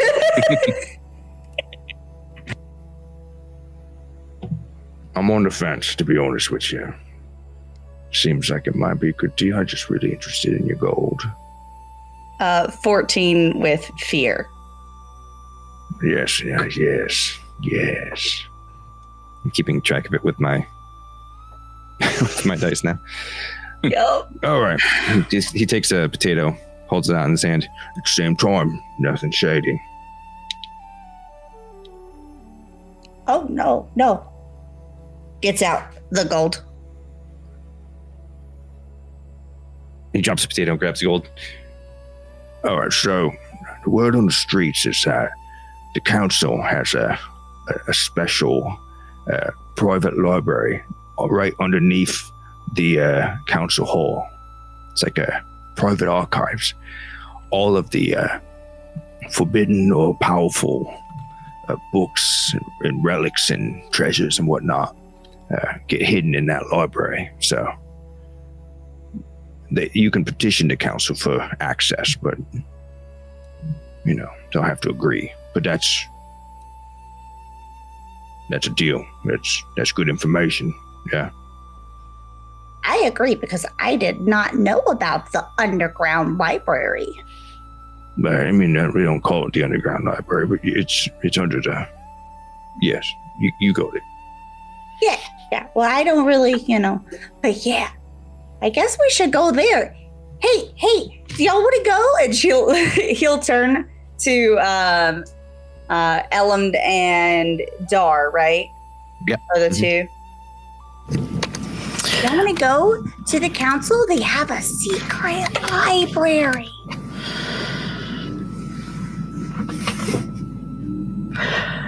I do not think the council will accept our presence.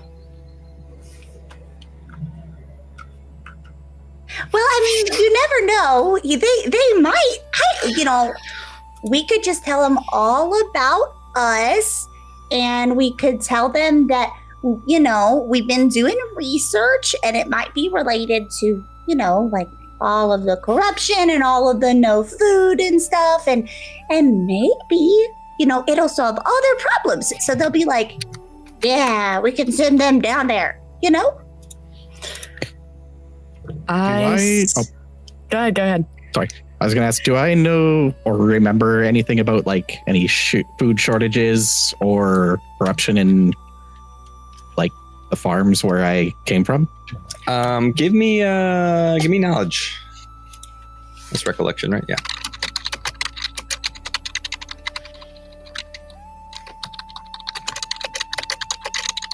10 with hope. Okay, take hope. I mean, yeah, you've been through quite a bit of farmland on your way. You would have gotten the sense of it's only been a few months since you started on your journey. Mm-hmm. But you have seen sort of the desperation of those types of communities and how, like, I think this idea of a curse is more rumor. Like, it's just people are unable to grow food, and the food they're growing is coming out rotten. And again, that's certain to spawn some rumors and some hysteria, because food is getting short. It's also, you're seeing this uptick in violence in the area as well. They're linking it obviously to like this food shortage and this sort of desperation that's happening in these communities. But you definitely would have encountered it as from your way down, especially like coming through True Vale, where you're from originally, a farming community. Okay. As you begin to make your way with the crowd, as you walk around the Lunessra market into the Lunar Plaza. At the start of that first act, we had Helm and Oleg and Throg already in the council hall. We're going to move the spotlight back on over to Helm, who is now hopefully finished his catnap and has joined Mari and not necessarily joined Mari, but has entered the council hall to resume his daily duties. So, Helm, as you walk into this council hall, you see immediately to either side of your door is a tall orc, half orc, and a Simia winged sentinel. You can't see the wings, so the wings are kind of hidden. You are familiar with both of these people, and you see behind. So you have a main dais in the center of this building. There's sort of a semicircle table with these large, tall-backed chairs seated around it. Each of them are carved ornately, illustrating the decorations of their particular kingdoms that they represent. They are not kings themselves. Behind that, though, immediately to your left in the center of the room, there's a bit of an alcove where you see the other viziers and the courtiers and some other staff sort of mingling and chatting. The other council members are seated in their chairs, just having like conversation with one another. So they're gathered as they always do before court begins. Spotlight's on you. What do you do? I think Hal wakes up like suddenly, like, oh shit, did I sleep too long? Oh, but still the sun is still out. All right, I guess I have to go in. And he will make his way in, and he will immediately clock Throg. And he will kind of nod to him and walk over nonchalantly, kind of moving between the people, trying to keep out of eyesight of anybody, realizing he's late again. And he'll walk over and kind of disappear into Throg's shadow, and he'll tug on his cape or ping on his armor. Good morning, Throg. What did I miss? I kind of fell asleep again. We were out pretty late last night. Well, I haven't really talked about much yet. A lot of pleasantries and introductions, and I think they did talk about the weather. But I think if you sneak in here, I can kind of act like I was asking you a question again, and you just kind of point out to the plaza, and you could probably get in here by the time they start the real important stuff. They really just started now. Somebody with a very long name is in there, like 7 titles. So I think you'll be safe. And Throg will kind of like just step across the thing, and while he's talking and like doing the hand gestures and kind of helping Helm sneak back in. This is something we probably have practiced by now.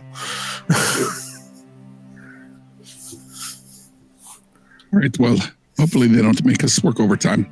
Perhaps we could go back to the Fence Club later on. I mean, if you feel up to it, you tied a few on last night. I'm going to be quite frank.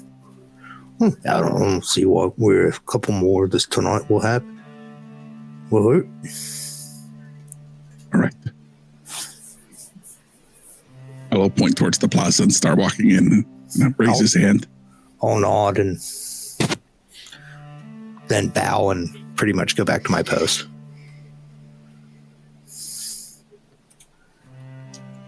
And Oleg, what are you doing while they're doing all of this? Oleg is just, you see his little monkey ear sort of twitch when they start talking about drinks and sort of smirks to himself and then resumes his little slumped position against the wall. I will nod to Oleg, give him a curt nod as he walks into the other Viziers, and he'll look for one that isn't necessarily too busy in conversation. All right, what is on the agenda for today? Like, what are we talking about?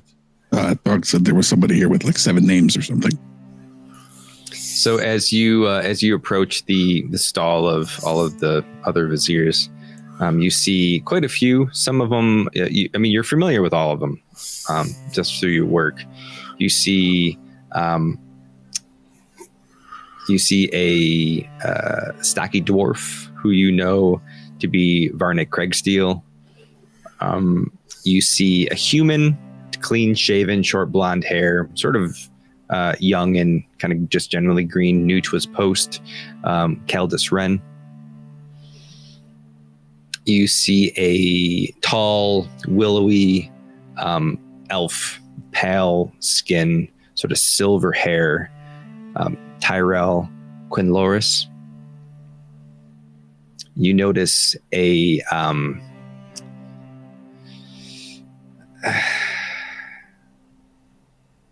this blue-skinned, not elemental, but it's a tidekin, a sea foam blue, translucent fins along forearms and calves, eyes deep sapphire, her voice carrying this faint echo of the waves. Her name is Nyrila. I can't say words right now. Nyrila, there we go. Wave crest. Whew. Reading words. And you also see a goblin who you're very familiar with, Grizik Duneskitter, which is just fun to say. Small, wiry, bronze skin, large goggles perched off the top of his head, yellow eyes, mouth is always kind of twisted with a little kind of knowing smirk. Which one are you approaching? Which one is not involved in conversation yet? The one not involved in conversation yet would be the human. I think I failed to mention him at the start of this. A human who is standing to the side of the group. He is an older male dressed in sort of a military finery. Weathered, older, gray hair, broad frame, stance of a man who's still fit for battle, though he is much older. You know him as Captain Torrin Blackwell, the Vizier to Isolde Vaymar. I will gulp on over to this individual and lean in. Good morning. What is on the agenda for today, besides everybody standing out in front of the council house? Well, Helm, you're later than you usually are. I had to clean up. The Lion Man told me to clean up his office again.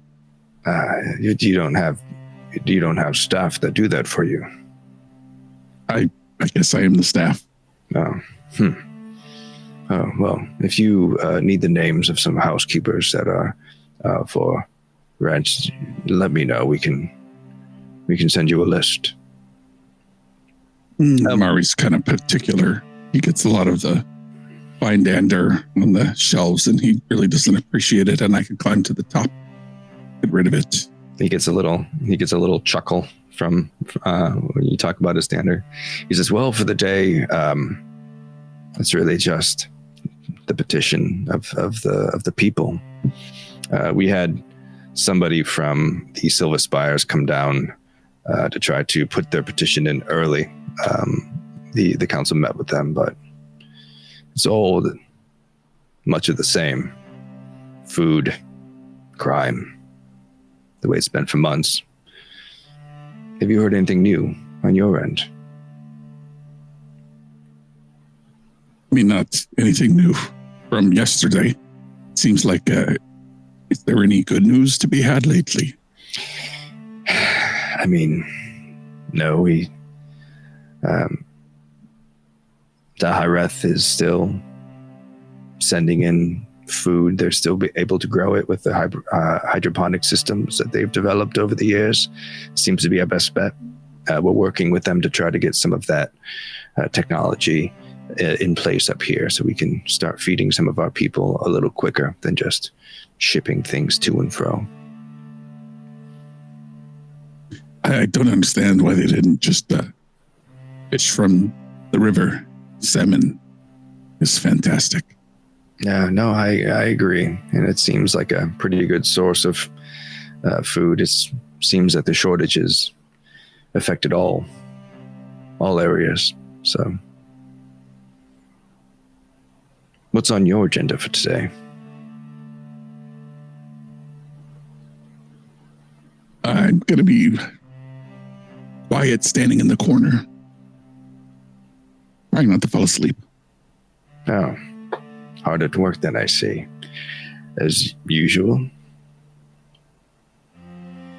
Didn't I see you down by the docks last night?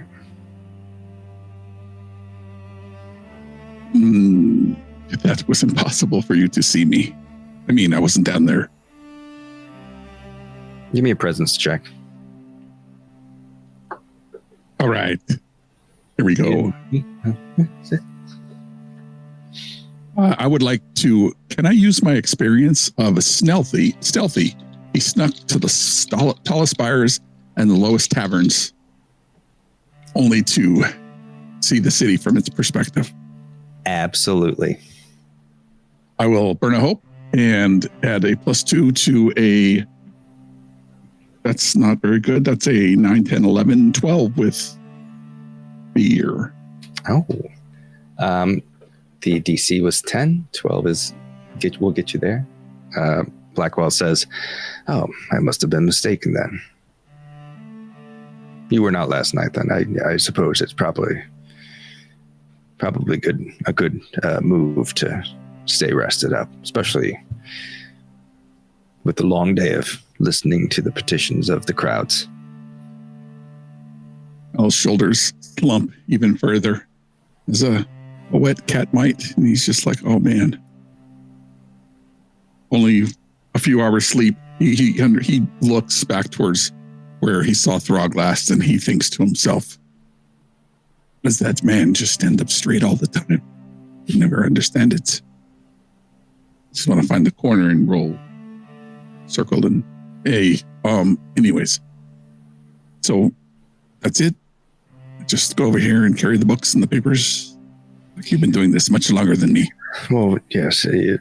Part of my duties is to take notes, log the petitions, although I can say it's pretty much all the same these days. And then we hit the books. We try to find solutions, try to find ways to advise our council members. But we're all putting our heads together over here. We don't have much. We have a strong military, but it only gets you so far. I don't know why I'm here. To be honest with you, all of you guys are much more experienced and smarter than me. My sister, somewhat, probably. I ended up here.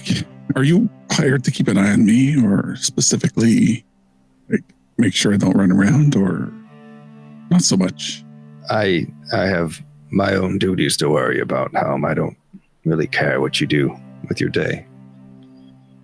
As long as we're servicing the people, of this great kingdoms, then that's all I care about. You can do as you wish. You're awfully buddy with that orc they've assigned to the council. I mean, we are acquaintances. I don't know, have connections, I guess, or at least we know people here. And he's not a bad sort, and he's good for a scrap if you find somebody down by that. I mean, if you are looking to guard an important place. Yes, guarding. That's not really what we're worried about. You let me know if you ever noticing him get out of line. Right. Right. I'll get right on that. All right. Well, the doors are about to open. They're going to start bringing petitioners in. I suggest you take your place by your representative. In the shadows in the back. Don't look in my eyes. And he will make his way. Right. And Torin just sort of slightly changes his position, still ignoring the other viziers and just staring directly at Isolde Greymar, this half-elf blonde wearing like a fine green dress, but has this stole over her shoulders of white and yellow, the colors of Veltharos. So as you make your way back, you cross paths once again with Throg and Oleg. Throg's still pretty much just scanning the area. And, he steps back against the wall and just kind of leans his whole back against it to make it look like he's still standing up straight and at attention, but he's really just, you can tell by his legs are kind of angled that he's leaning against the wall. And every once in a while, he looks over and checks to see if Oleg is awake, considering how he looked when he showed up. And if he sees him kind of dozing off, he'll clear his throat or something just to give him a sign. If somebody approaches, with Halm approaching, he'll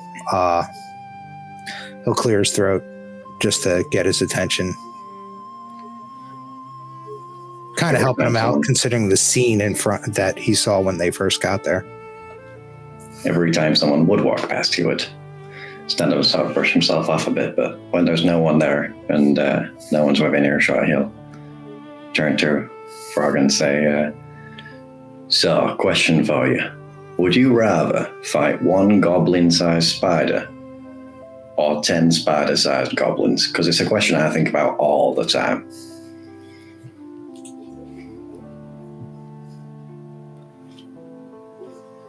I think I'd rather fight the one spider, goblin-sized spider. Because if you get them, goblins are hard enough to keep track of in a battle, and if you get 10 of them around and they're that small, they're going to use their swarm tactics they always use. I never thought about that, but they are spider-sized. I mean, really, you could just stomp on them at that point, I suppose, or I could just take the axe and drop it sideways and the whole blade would take them all out. It's only 10 of them. Just kind of crush them. But I really think the way they handle their numbers, I really think I'd rather just deal with one than 10. I'm going to spend a fear to interrupt you. I didn't spend any fear to interrupt Elmd earlier. That was the little girl. Sorry. In this case, as Helm has walked back to this region of the hall with Oleg and Throg, I need the three of you to decide between the three of you who would like to lead a group role. And the ability that we're looking for is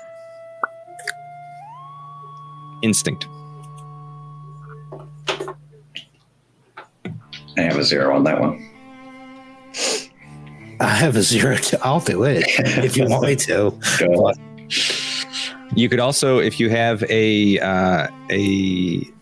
experience, you could utilize that. This is going to be around perceptions.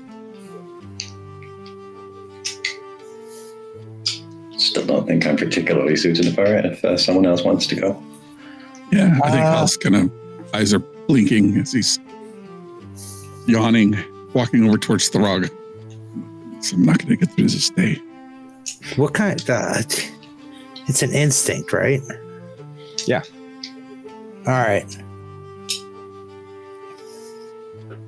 Going by an instinct and knowing your surroundings, can I use No One Left Behind the experience? Because that would require you to have kind of awareness of everything around you so you know whether or not one of your comrades fell.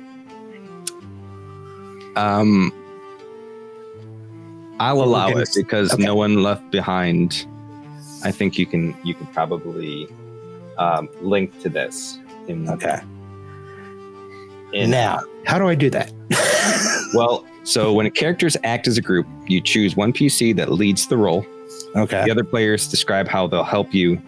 The leader makes an action roll with +1 from every success and -1 from every failed reaction roll from the other player. So the other players are there's no fear and hope with your rolls.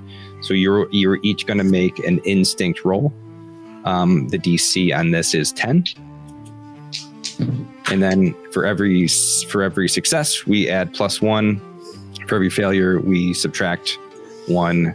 And then that's a modifier you add with any of your modifiers and now also your experience. I got a 16 with hope. Okay, 16 with hope plus 2 for +2. No One Left Behind. All right, so Oleg can roll. That's a 10 with fear. You got a 10 with fear. Okay, so just a 10. And Helm. 8 with fear. Or an 8. Say again? That is an 8 with 8. Fear.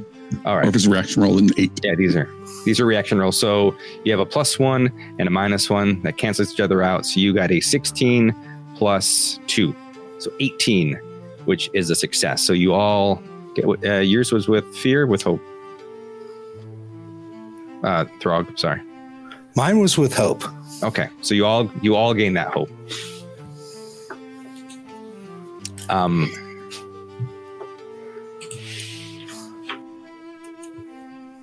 So as you are all chatting, you suddenly are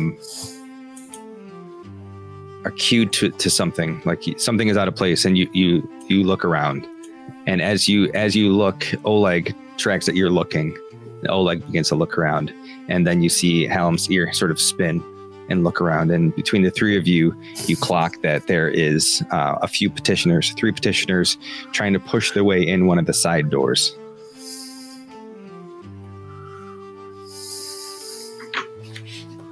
Oleg sort of rests his hand on his weapon, which is a long saber-looking weapon.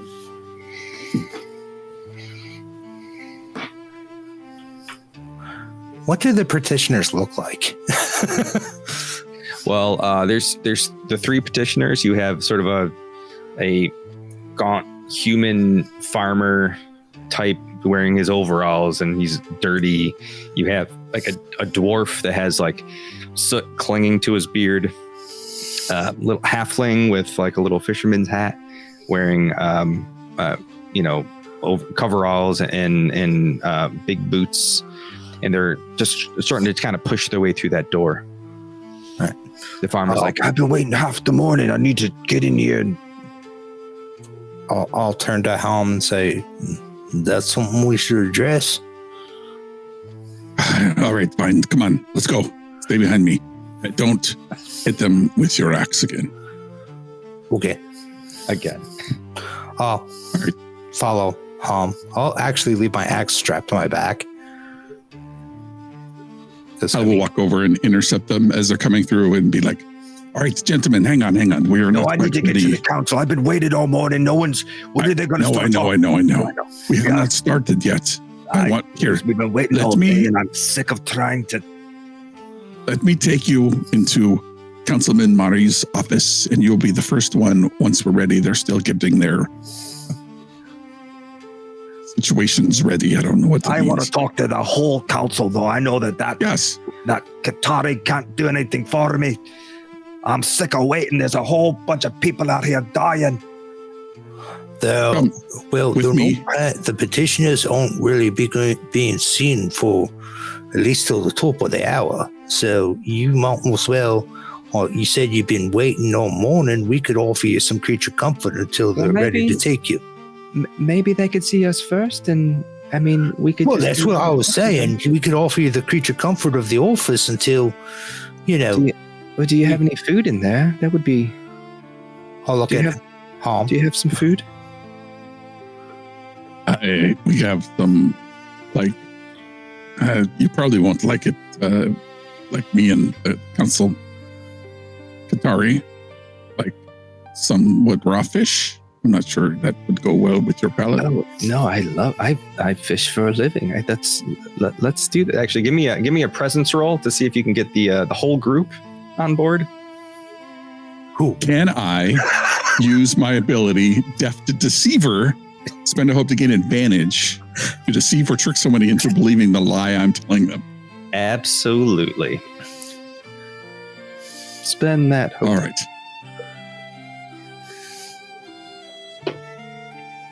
Ooh, that's pretty good. That is 18, 19, 20, 21, 22 with fear. Yes. Do you need me to back them up with presence? I mean, that's between you two. He rolled really high though. Oh, all right. Then we're good. I don't know if you want to spend the hope just to. So at the talk of food of any sort, they're all like, "Well, I suppose I could probably, take a seat and have some of your good." I mean, and then the fisherman is already like walking towards the door, so they're all on board. All right, I will walk him over the door, and he'll look at Mari and be like, "We're going to go out the other way." And he will let them into Mari's room, and I would like to use pick and pull to lock the door from this side. Okay.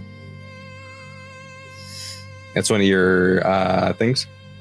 Yeah, my domain effects. I have advantage on action rolls to pick non-magical locks, disarm non-magical traps, steal items from the target, or either through stealth or by force. So let's use stealth. Okay. So action roll? Yes. That is a 12, 18, 20 with fear. I will take that fear, and I think that's plenty to lock them in this room. Is there actually food? I'm just curious. I would imagine there is at least something in there to eat that Al may have brought this morning. I'm going to need this later on. Yeah. So it may be a while before they realize the door is locked. Stale pretzels. Yeah. All right. Typical so stuff. as you bring them into their room and lock them into Mari Bloodpelt's office, you make your way back to just taking prisoners, no big deal. You make your way back to the your duty station, and you go back to hiding in the corner a bit. And some time progresses, and they start opening the main doors, and you see a herald starts to kind of walk up as they begin to prepare themselves to let the petitioners in again. Moving our spotlight back to our other group, walking through the plaza, Echo, Dar, and Elmond. This plaza is just a storm. The smells from the market, the spices, the oils, the leather, they all seem to fade under the weight of so many just unblinking eyes as you move through this crowd.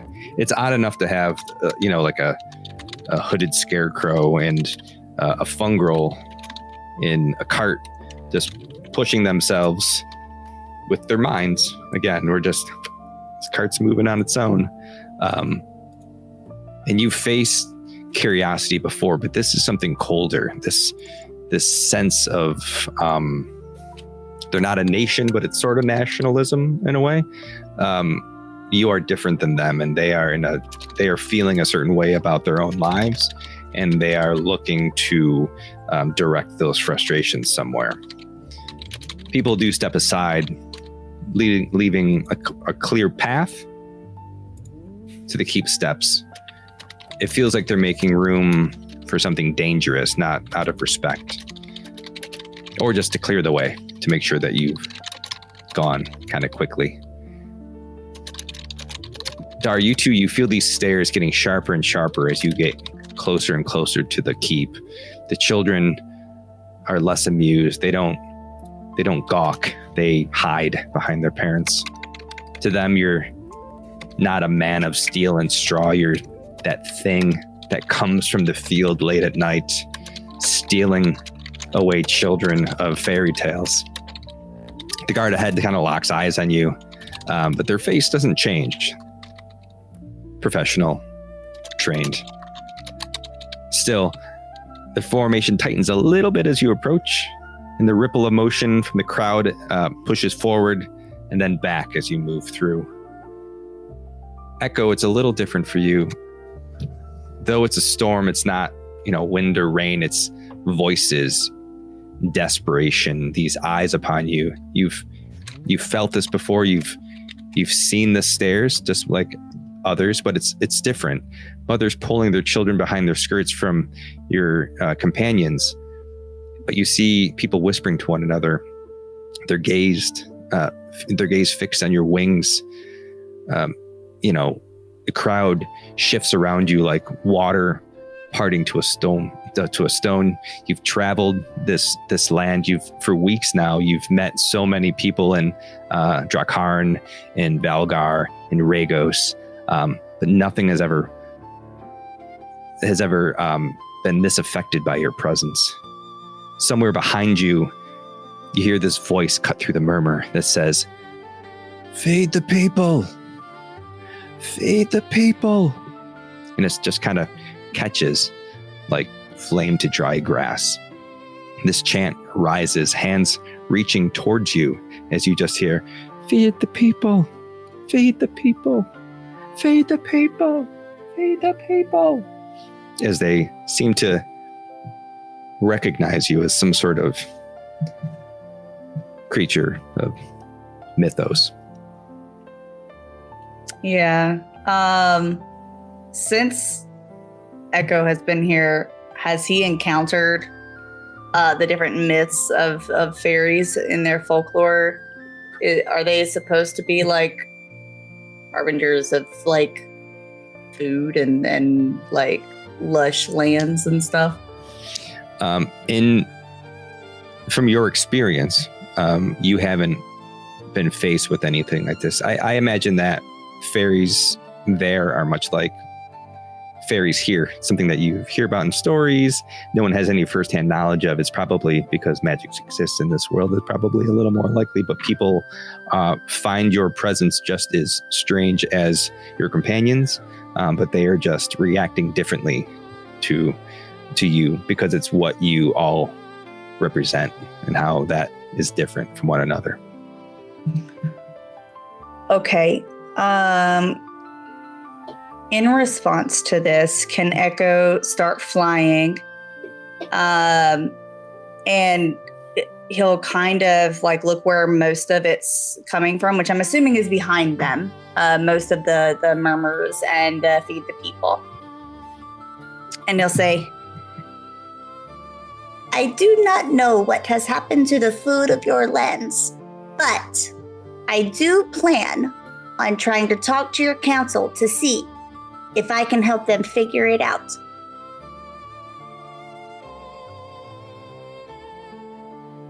All right. Give me a presence check. the hope is that maybe they'll be like, "Oh, you should go first then."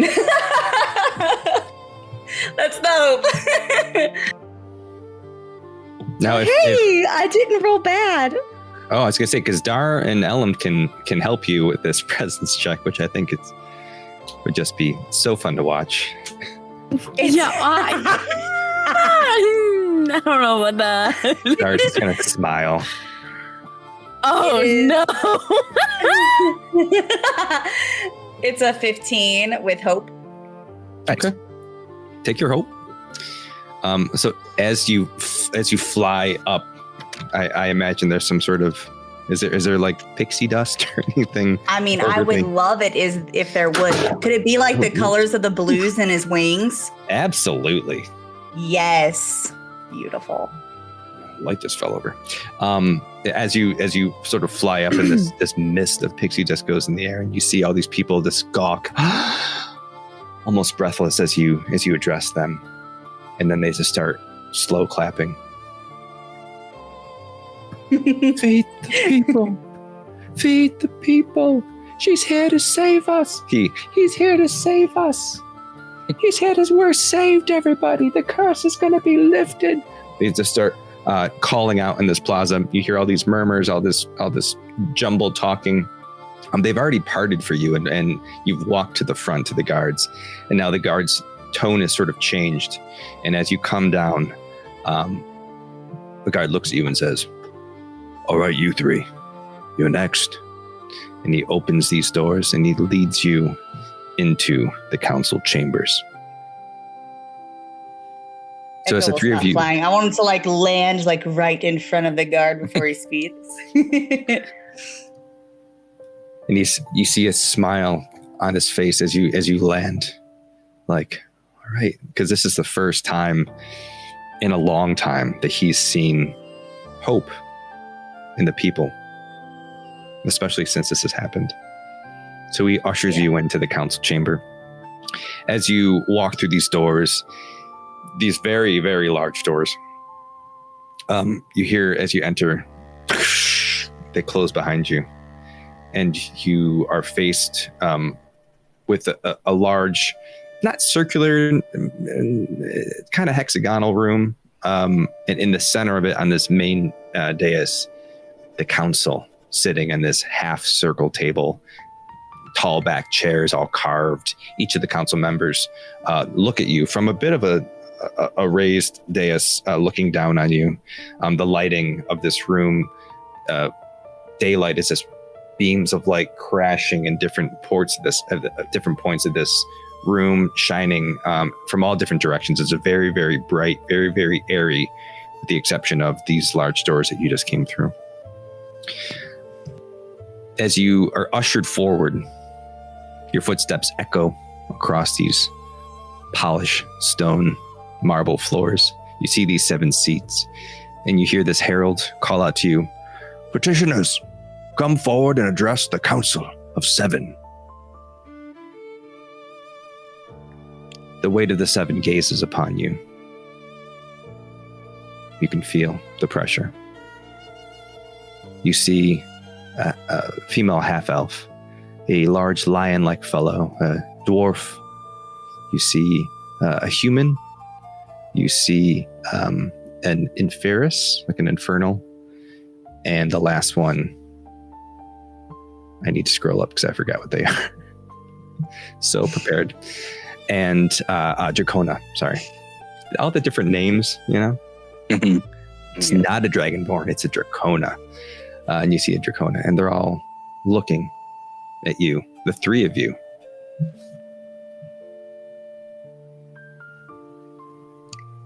Are they just all silent? Yes, they're waiting for you to speak. Okay. Echo will look at each one of them specifically as he's speaking. Hello, Council. Esteemed, helping everybody out. I'm Echo. I have been in your lands for a little over a year now and been doing some research on magics from this land that are changing and rippling out to other realms. I feel like it might play a part in the food shortages, the curse that people are speaking of, and he's just kind of like looking at like every phrase. He's looking to a different one. I would like to help. Try to figure out what's happening. I hear you have some texts that might lead to an answer, and he pulls out this journal. I have notes, and he's just like flipping through from all over, this realm that I've collected, that maybe they're the missing pieces. And he just stops talking, closes the book, and looks at whoever is directly in front. You hear from a silver-haired, pale-skinned elf. They're serene. They have this mystical way about them, but very poised. And she says, "Oh, and what was your name?" My name is Echo. Hello, Echo. It's a pleasure to meet you. I am Lady Sarah. Oh, and this is Dar, and this is Ellen. It's a pleasure. Ellen and Dar. Echo, are you a fairy? Why, yes, I am. It has been quite a while since I've seen one of your kind, especially here. You've come all this way to petition us because of the corruption. Well, there has been some magic from this realm that has affected the magic of my realm. So that was my main purpose. But once I heard about the curse, I figured it might be connected. So, I mean, if I help you, I'm helping my home. She raises her hand and says, We have not yet deemed it a curse. That is mere rumors and conjecture. Yes. Though, where you're from is another plane, is it not? Yes, it is. And if this is affecting that realm... And she sort of looks at the rest of her council members. And then you see the human say, "Speak plainly. What is it that you want from us?" I would like access to your secret library with information. And I would also like maybe some aid for whenever I discover maybe a lead. Maybe a few of you could, you could add some people to our little group and we could go try to fix it. And I mean, it wouldn't hurt if there was like extra things like food that could be supplied, to us as we leave. I know food's scarce, so, not a lot.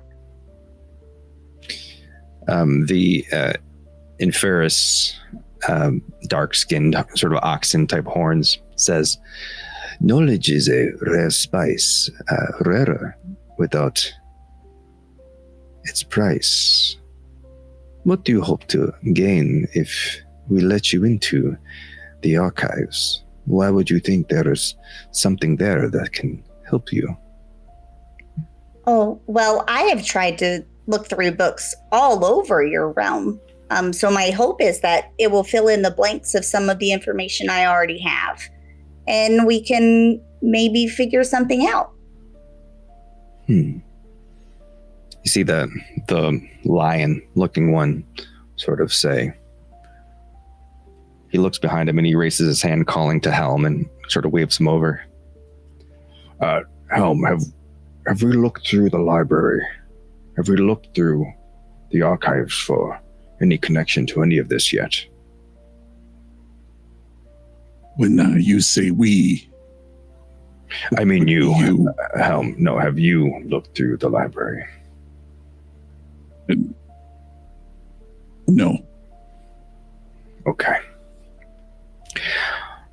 I think it's worth a try. We haven't looked through the archives in a while. Maybe there's something there.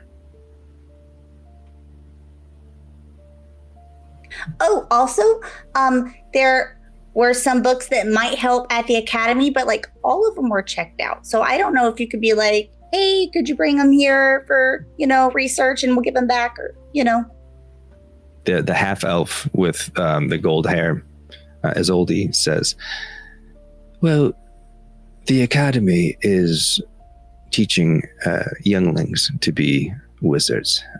What we have in our archives is far more advanced sources of magic, but I'm uneasy about letting a stranger, even though they may be enchanted, into the archives. Do your friends have anything that they'd like to add?" Echo just looks to them.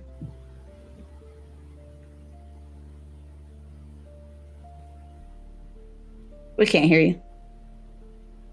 I was muted. Sorry. I'm wondering if I can apply my experience called I build museums in my mind. Elam's history and heritage is essentially as a, I don't know, like not a librarian, but almost. Elam was responsible for a lot of restoration and discovery and research, and is obviously a knowledge wizard. The experience I build museums in my mind is essentially like Elam stores as much information as they possibly can into almost like an internal visionary, like sure. Just imagine Sherlock Holmes like Mind Palace or whatever. Okay. And so I'm wondering if Elam can, like retrieve a memory and use that experience to maybe impact, I don't know, maybe even just use knowledge to... You're trying to create like maybe a historical link to... Yeah. And I would like to, I don't know like how to express it, but I would like to like just show Elam's experience and respect around like handling these things appropriately and having the knowledge and experience to actually analyze them. Okay. Yeah, I think you can add that. I think I don't know what Elam's gonna say.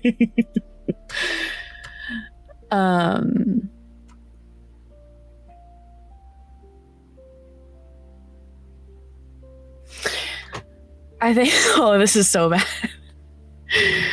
I think Elam is going to say,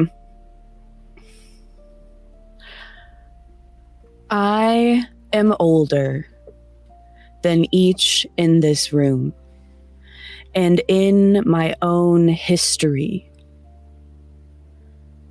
I have studied, researched, curated,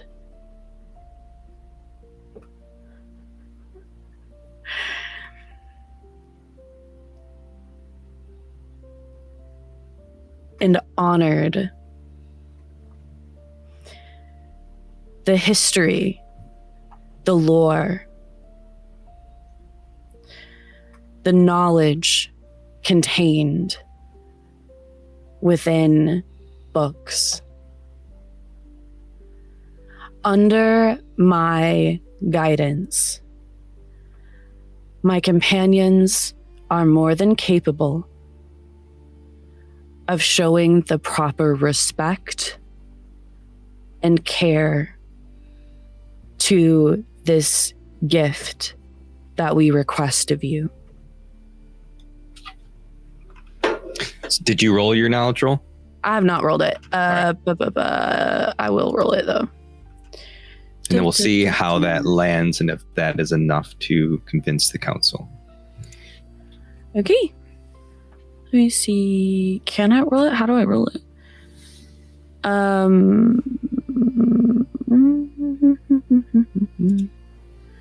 Wait, I'm confused. Sorry, I'm rolling it on a demi-plane. Okay. And I don't... Do you guys know if it automatically okay, wait. You should be able to click your experience to add it. Oh, okay. I need to re-roll then. Hold on. Or you you just can just add do the it. two Yeah, after. you can manually do it. Okay, so I rolled, and can you explain to me like what, like how, which we've gone over this, but which one like wins? Like how do I? You what add are them we together. calculating? Okay. You add both together, and then if the fear die is higher, it's with fear. If the other one, if you're on demiplane, I think they're blue Okay. and Demiplane automatically tells you. oh, Okay. It'll Yeah. have a score up in the corner, and then it'll tell you whether it was hope or fear. Got it. It does. Okay. I rolled a 16 in total, with hope. Nice. All right, take your hope. As you finish petitioning the council, they all seem to look at one another, and Mari says, "Well, we should vote then. All in favor?" And you see people some people are raising their hands, some people have like little paddles that they raise. And the herald says, "There you have it. The council has granted your petition." And that's where we'll stop for a break. Sit tight. We will be right back. Bye. We've got some exciting news. Our new friends Nat20 Dicery have officially joined Ghostlight as our new dice partner. Nat20 Dicery is now crafting custom dice sets built specifically for Daggerheart, complete with 2 distinct D12s that embody the system's core tension between hope and fear, while maintaining harmony across the entire set. These are beautiful, balanced, and hand-poured with care by a small team who truly understands what makes dice feel special at the table. To celebrate this partnership and their new dice sets, you can get 10% off your order by using the code GHOSTLIGHT at checkout. That's GHOSTLIGHT, no space. Whether you're just stepping into the world of Daggerheart or you've already declared your god, there's no better way to roll than with a set made just for this system. Visit nat20dicery.com to explore their custom Daggerheart collection and support the stream while upgrading your roll. Okay, let's get back to the episode. This episode of Ghostlight is brought to you by World Anvil, the world-building platform we rely on to keep our lore organized, our timelines straight, and our gods, well, mostly under control. If you're a game master, author, or storyteller, World Anvil gives you everything you need to build immersive settings, track character arcs, manage maps, and connect every piece of your story all in one place. We use it to run our campaigns, our one-shots, and our miniseries in Arendor, and with all the chaos unfolding in the Shattered God, trust me, having a tool like this is essential. Now, you can support the show and start building your own world today by heading to worldanvil.pxf.io/ghost25. That's worldanvil.pxf.io/ghost25. Use our link, support the show, and start shaping your next great adventure. Now, on with the show.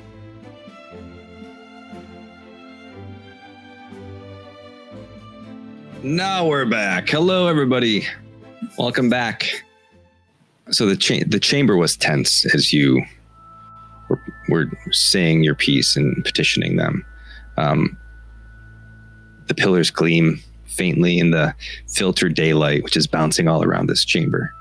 The hush between the council members and the petitioners are so taut, as if the air itself might shatter before you get your outcome.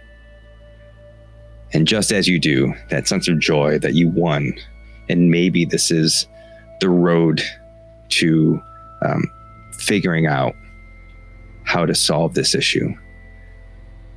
A shimmer distorts in the space between you and the greater door behind you, as if the air had been folded and poured back into itself, and the light bending, the sound fading until a figure simply is.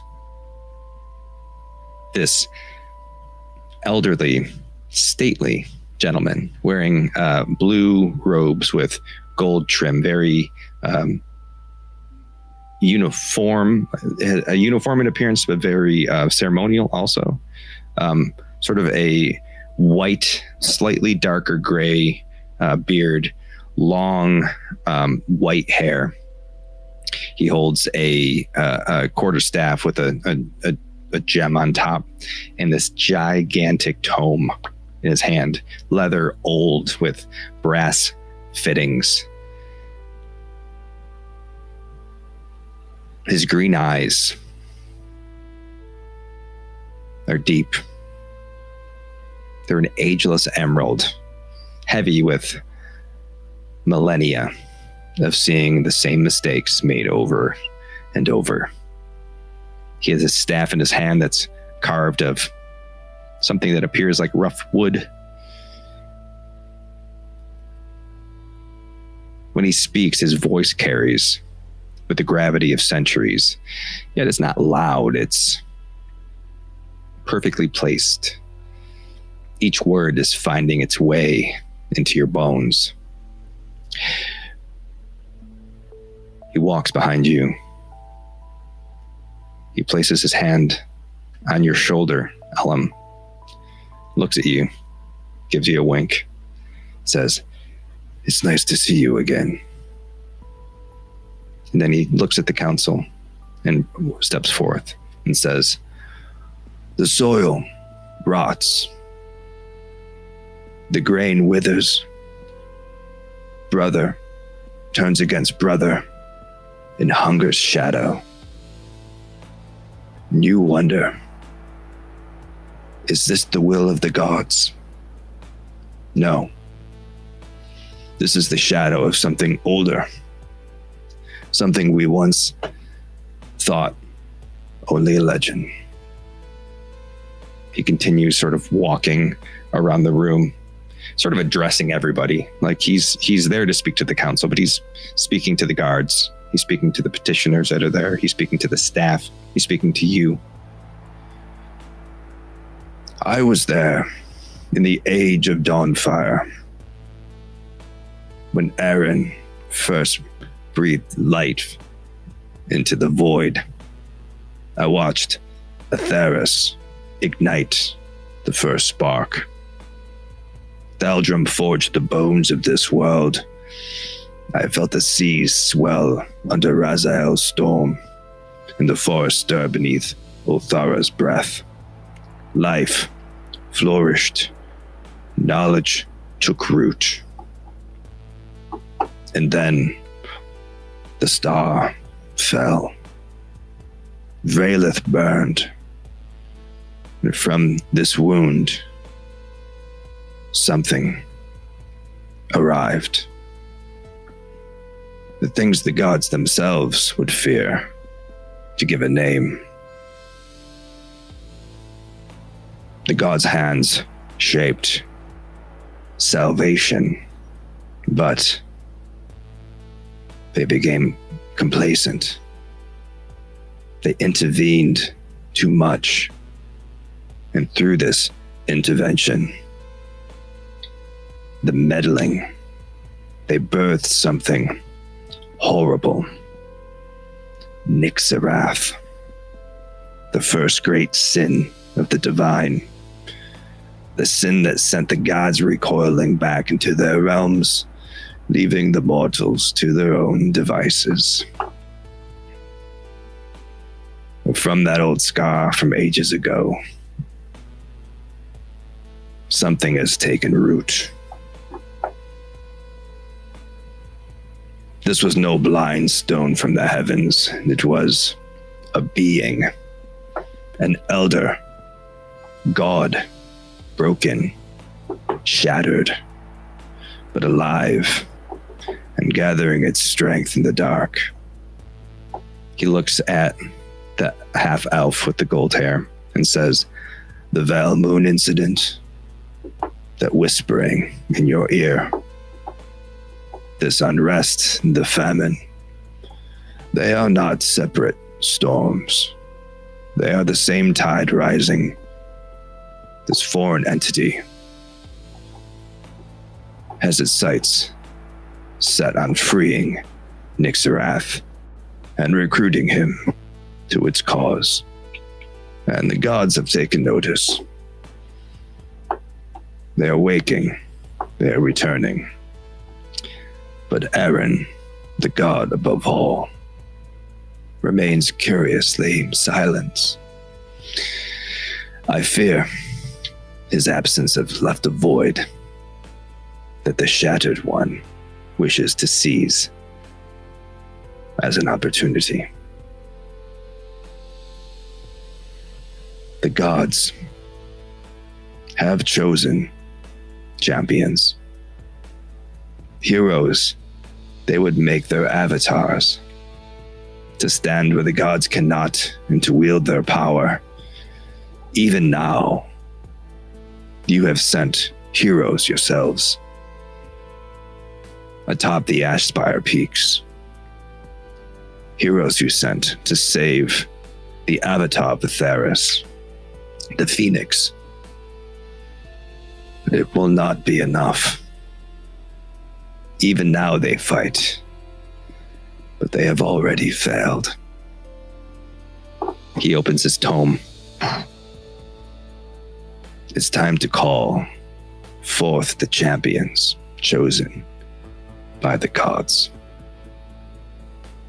And he takes his staff, and everyone in the room is sort of, they have no idea who this guy is. Let me start there. They do not know who this old man is standing in this room, but they're silently watching this man materialized. And as he speaks, he begins to speak in a tongue that predates mortal history. Syllables like music and thunder. Each one tasting of light on the air. His staff glows brighter as he and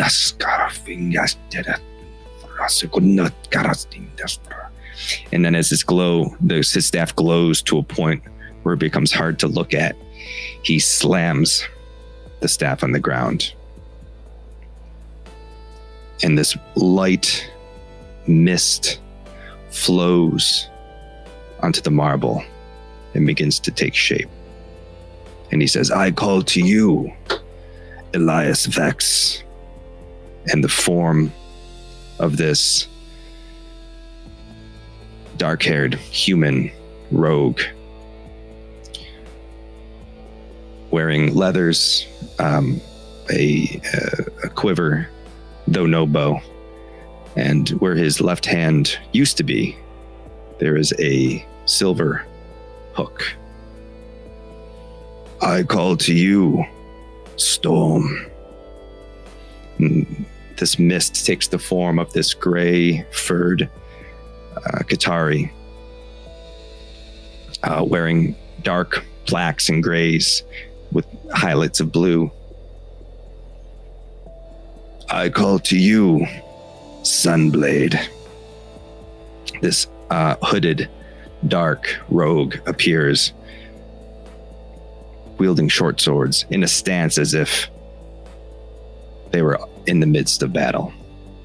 And I call to you, Eovask Windwalker, as this large giant with purple skin and blue markings appears. You are the chosen heroes of this realm. You have been asked to take your place as the avatars of the gods. I am Raish Thalris, the avatar of Keloris. Together, we will go forth and destroy the Shattered God. You see these people standing there kind of confused. This giant, also very much in a stance as if they were in the middle of battle. He's like, but we were just in the middle of. You failed, Raish says. And as he says you failed,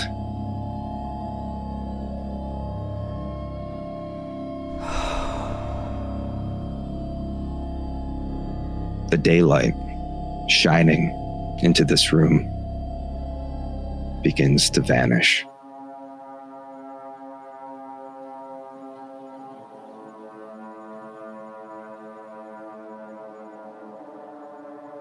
The crystal that are throughout the city, bound to the light of Atheris, begin to dim. Lunessra streets go dark. Through the windows overhead, you see the two moons begin to converge. In an unscheduled, ominous eclipse. He raises his staff again and says, "You must accept your role. Complete the ritual. Take your marks and become the avatars of your gods. And we must do this now." And he begins to read the book, again speaking in tongues, a language unknown to everyone in the room. And as he begins, the silence in the room is broken by a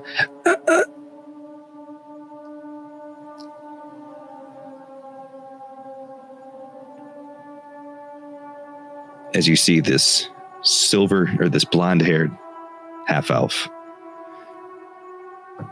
put her hand on the table. As crimson fills the front of her dress. And she falls,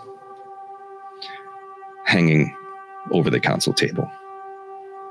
This crude obsidian blade with a purple gem in her back. Behind her, a shadowed figure, elvish in appearance, sort of pale, corpse pale, eyes glazed by death.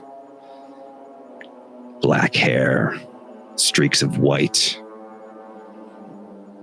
As she completes this task, she becomes a shadow and fades into the mist.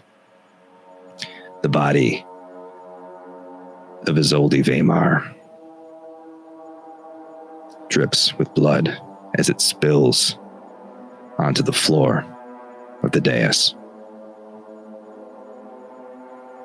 As it works itself between the tiles into the grout, the floor trembles. The stone begins to split. The dais begins to break apart and move.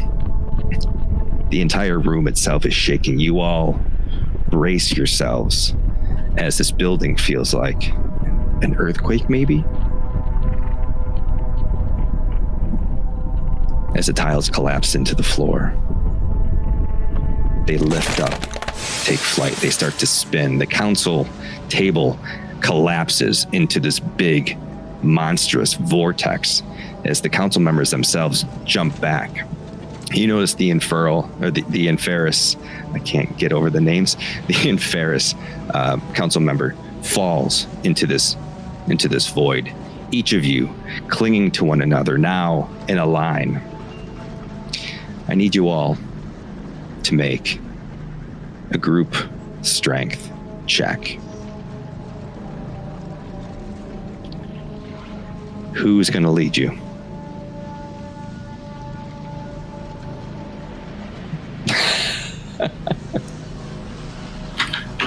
It ain't gonna be me, y'all. I'll do it if nobody else will. I can't. It's not happening. Yeah, +2, but I'm a mushroom, brother. Experience. What did you say? What did you say, Goldie? I have a +2, but I assume Throg has a relevant experience.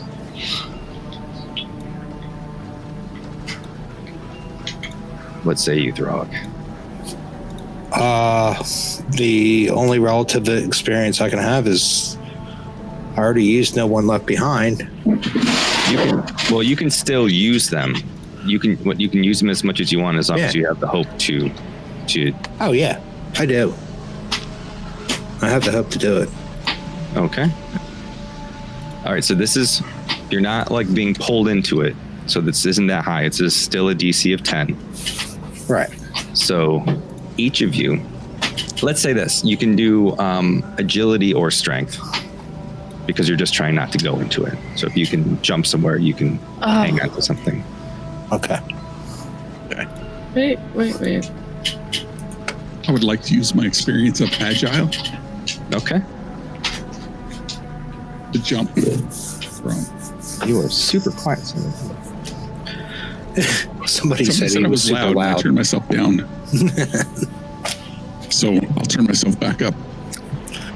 I may have turned you down also on my end when they said that. Maybe it was the combined turning of downs. Okay, so you can apply spend a hope, apply your experience.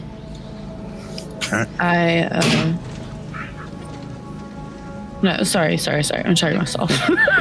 So each of you has to roll. These are reaction rolls unless you're the leader.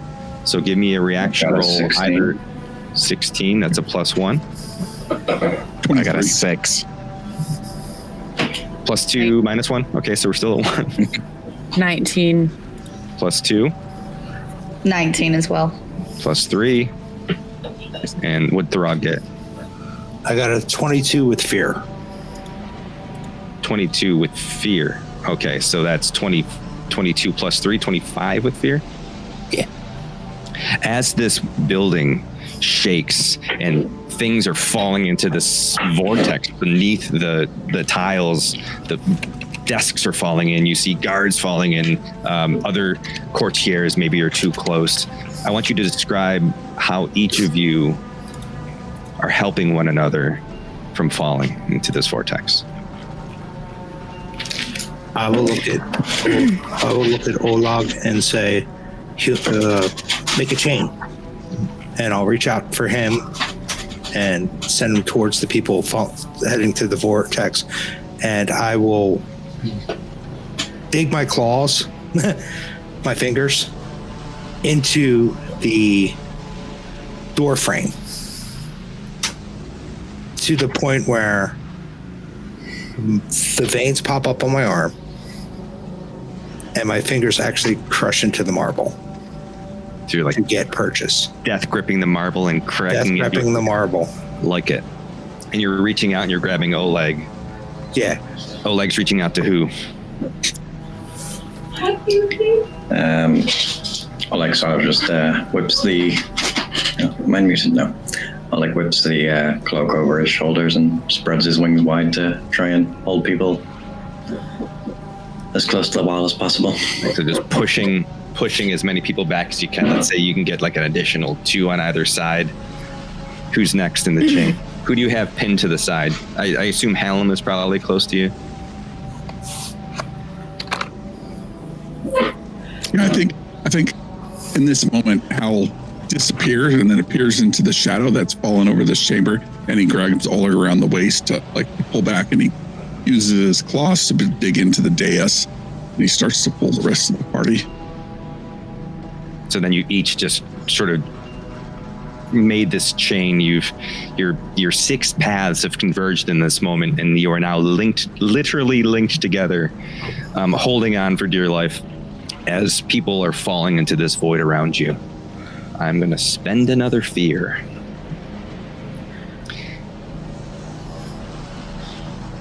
As this happens, as this vortex opens, you see this monstrous arm reach out from the void.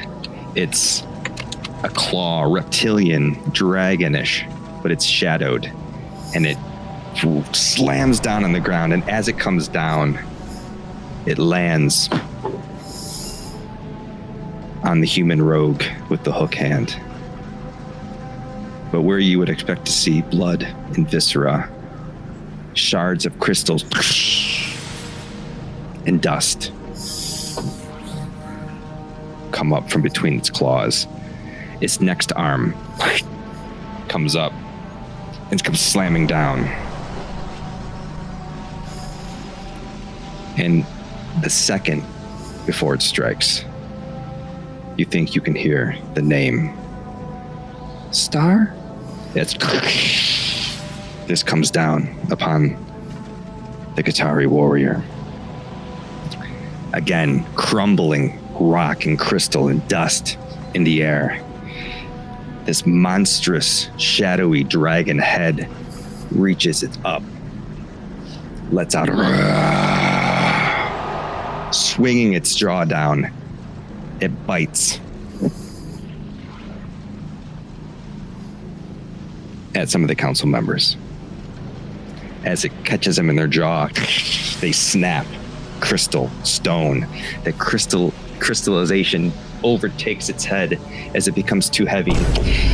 It lands on the ground. This crystal infection spreads across its body as it pulls the rest of it out.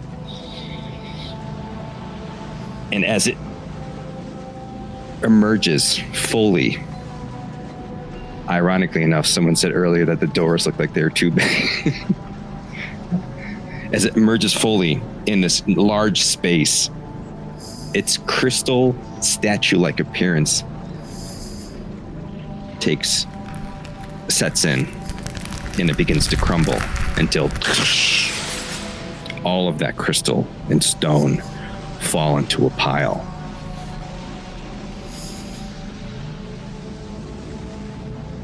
The lore bard, unshaken, is still chanting. His eyes emissive, yellow light beaming from them, his staff glowing ever so bright, his book wide open. He continues, even as people are being crushed around him.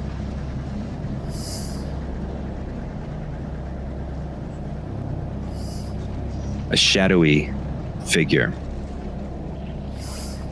hauls itself free of this jagged onyx pile left behind by this monster that emerged. It is a dark black knight, wide-framed, red emissive eyes beaming from behind a helmet, a face you cannot see. You see dark fur lining its shoulders. To look at it isn't to see it.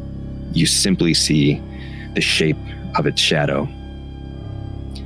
But one thing you can make out is this great sword, glowing purple.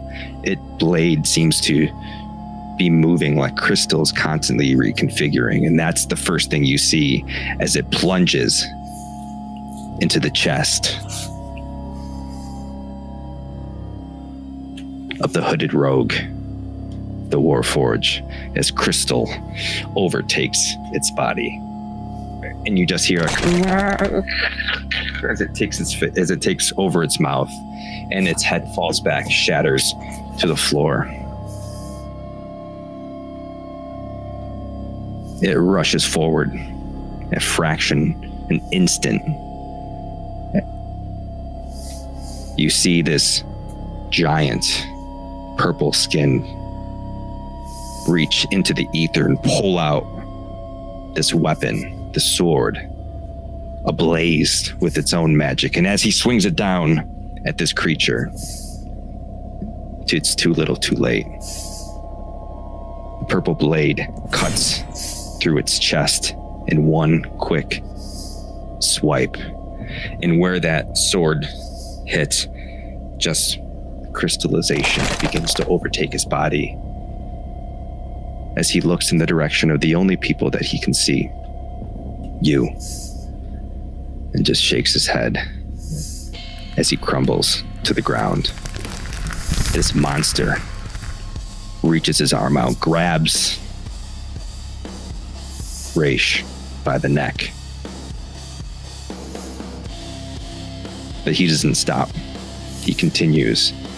And with the last word, as it leaves his mouth, this radiant being shoots out, wildly flying through the hall until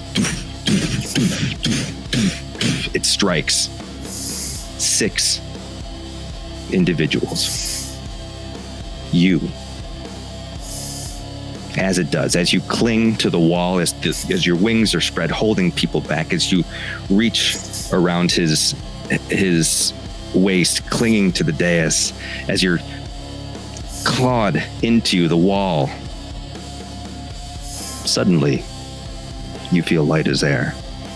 You float. Elam, you are lifted from your cart. Each of you are raised into the air. You have an aura of light on the peripheral of your vision. You can see what is happening, but you feel removed in some way. As you hear a and the Lorebard neck snaps as he turns to rock crystal and falls to the ground. This monster, seemingly unaware of your presence, turns to the doors. He rushes to them, these monstrous iron doors, and he gives them one powerful kick. They snap and shatter outward into the crowd. And as the light fades in, you hear screams. You hear the wails of families as people are cut down. And right as the light overtakes your vision, the 3 of you look out, and you see a familiar woman embracing a small, curly-haired, red-headed girl with a little rag doll with a colorful band of cloth tied around his hand. And as it overtakes, if you're overtaken by the light, you see her arm brace as a great sword comes down. And then there's nothing.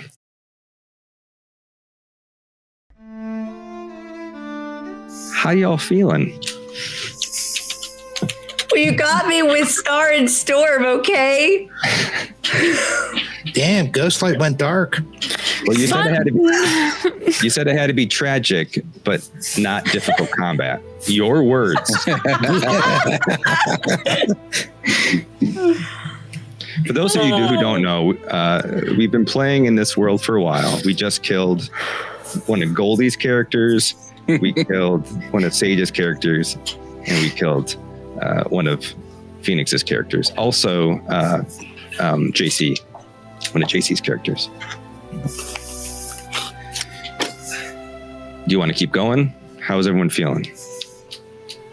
I'm fine. It's great. I'm good. I'm good. I might cry. I've been holding it back as soon as the whole star. I was like, no, stop it. Yes, the star power stuff. Thanks for that. In case Love you the didn't- emotional damage. In case you didn't know who it was. All right, so I know. you know. I asked you to each write a vision. A couple of sentences, nothing crazy. Did everyone do their homework? You can also just make it up on the fly. I did. I did. So you've been struck by this thing, this ritual that was not meant for you. And as you each are suspended in the air, you sort of shift temporarily to another plane A plane with many typewriters. Oh, I'm sorry. It's okay. No, I want your notes. You're temporarily shifted to another plane. And we'll start with Halm. The vision that you see. Toleron, tell me what vision Helm sees. Vision Helm sees. Okay. He sees just a large group of, you can really only see them in silhouettes, but they're like robed figures. And they're moving in towards some kind of altar or something with somebody on it. Can't really make out anything about what they actually look like or anything, just more silhouettes of people.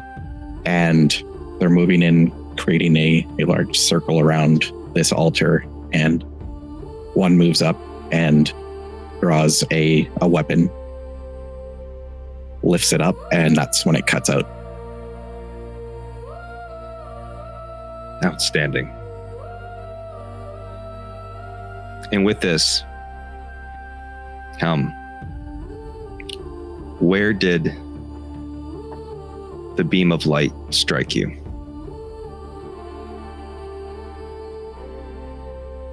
I think the beam of light struck me right in the eyes, like right between the eyes. I think it struck me in the eyes, and instead of green eyes, now my eyes glow a little bit golden. Okay. Next is Oleg. Story Sage, tell me what vision Oleg sees.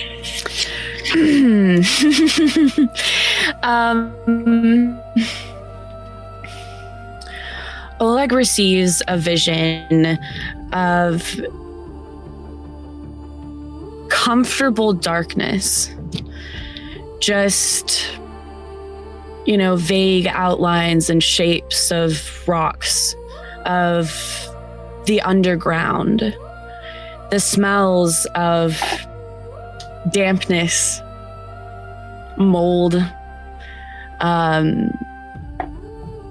moss, and books. Not dust, but just something wet, mud. You can see or almost sense the microcosm of growth of little things like mushrooms or luminescent flowers, just slowly, almost as if you can just see over time the way that they grow. Everything just seems slow and old and at peace.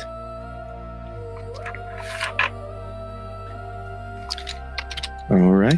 And Goldie, where does Oleg get struck? I like to think that the light sort of spiraled around him before eventually piercing straight through his heart.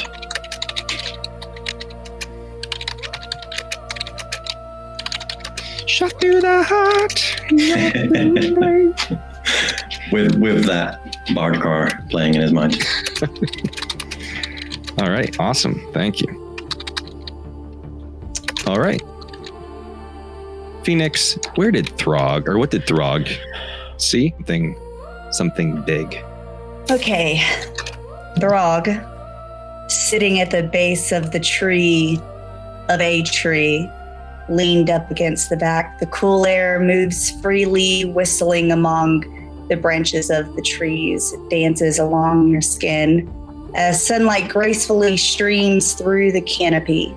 Nestled within the light forest is a small meadow, which you're facing and looking at, bursting with life as butterflies flutter amongst the small opening with beautiful, vibrant flowers everywhere.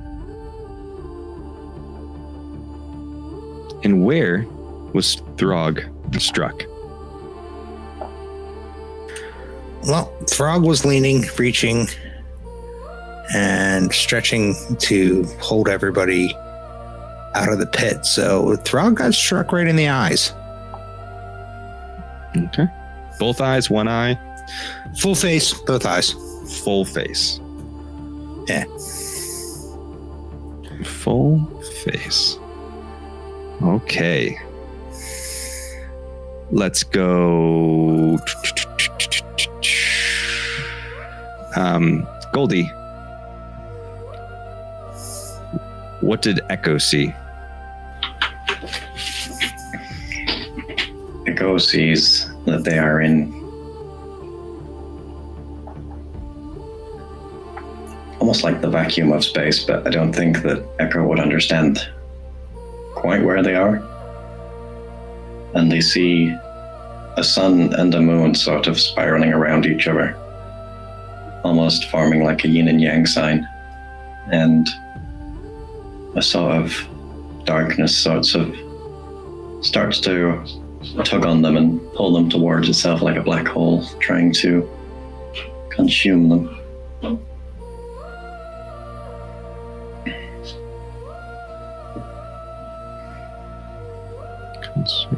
Okay. And Phoenix, where was Echo struck? Well, Echo was getting ready to fly, so I feel like the wings were open. So maybe at like his right, like kind of shoulder area, and it kind of like shot through and kind of is. I love how Hal said like his eye got golden, so I'm thinking there are like a few streaks of just kind of like some gold kind of going through that wing a little bit. Mm-hmm. And maybe as it flutters, the pixie, some of it will be gold now.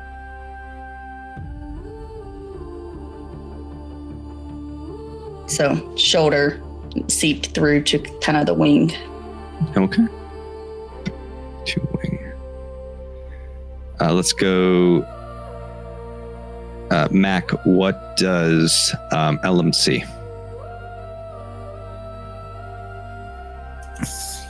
Ellum will find themselves standing in the middle of an idyllic forest, ancient tall trees whose high canopy seems to separate generate their own soft emerald light, the thick trunks obscuring the view for more than a few meters in any directions until it is obscured by ground cover, undergrowth, and shrubs.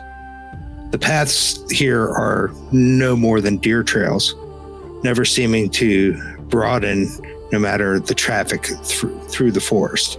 The air itself vibrates with the sound of unseen life beyond the limits of your vision.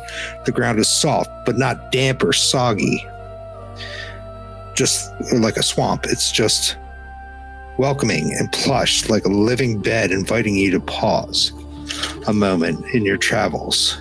Catch your breath. Smell the flowers in the petrichor though there is no sign that it ever rained recently. Only the lush forest green surrounding you.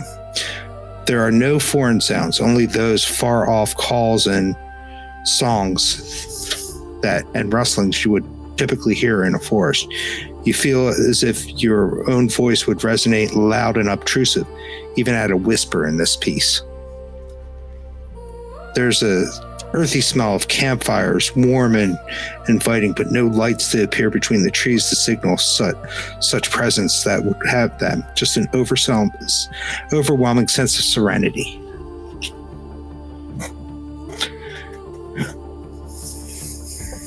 All right, and where was Ellum struck? I feel like they were maybe struck like, they have, as a mushroom, they have a little mushroom cat, and I can see them being struck just like straight through the mushroom cat. Mushroom cap. And last but not least, Hal, tell me where Dar was. Tell me what Dar's vision is.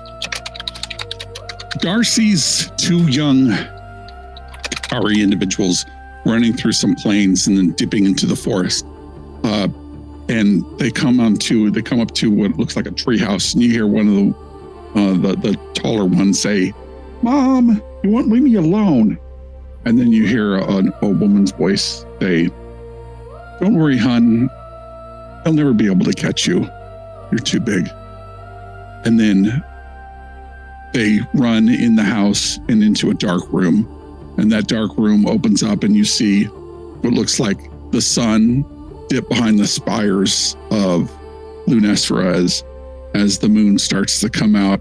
And then you see this dark figure clinging onto one of these spires, just watching the sun of his life descend behind the sunset as the moon comes up, and he jumps from the spire to the next building and runs into the darkness. And let me know where Dar was struck. So during that attack that was going on, Dar instinctively just grabbed one of the patches that's on his chest and held onto that even before trying to grab onto something that saved them. That's why they almost went in, we'll say. But as they're being held by one of the team members from getting pulled into the vortex there, the light will strike that patch, and for any of those who saw it, the patch is in a heart shape, and half of it is burlap and half of it is a red and gold patterned piece of fabric. And after the strike, the gold has now woven into the burlap as well. And that's like chest area as you're holding it? Yeah, probably center chest. Okay. As you each have this vision,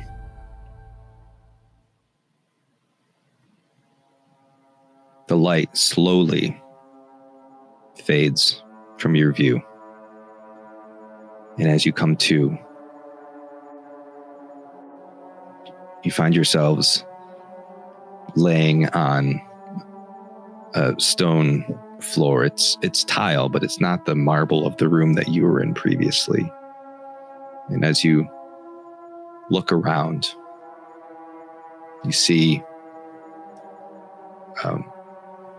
just stacks, that is bookcases, stacks of books. You see fires and rubble all over around you. You look up and you realize that the council hall was above you, and you have somehow fallen through the opening in the floor and now lay in the library below. You see these shards of purple crystal everywhere lying about. You see arms and legs. You see heads that look as if they were statues, broken. You look around and you see people you recognize, either you came here with or you recognize from the hall previously. And the spotlight's to you.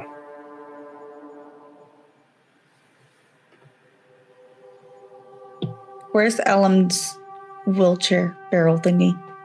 It's nearby. It's like Elam is, if you're, so there, it's so the room itself has an upper level, and then there's somewhat of an amphitheater style seating, steps coming down all four directions, and then the area kind of where you're located for the most part is sort of set downward a bit more, of tiered downward, tiered seating to a lower level.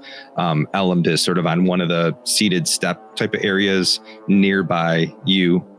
Helm is like up up very, very high top, sort of behind everyone. Throg is laying almost center to this lower level, with Oleg just kind of off to his right, but behind him. And Dar is near Elland, I believe. Sort of on the same thing, like up on that tiered step. Echo's gonna kind of like flutter the wings and like I guess dust off powder crystal things from him that are like purple. And look over to Elland. Oh goodness. Do you want some help? I can. And then like starts flying and heading towards Elland.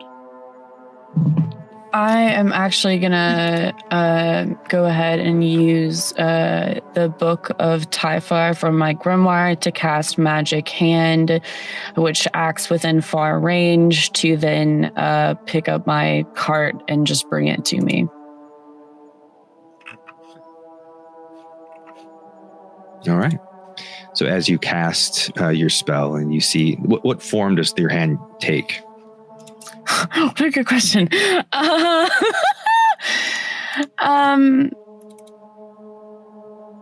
feel like my hand is almost like that of the branch of a tree.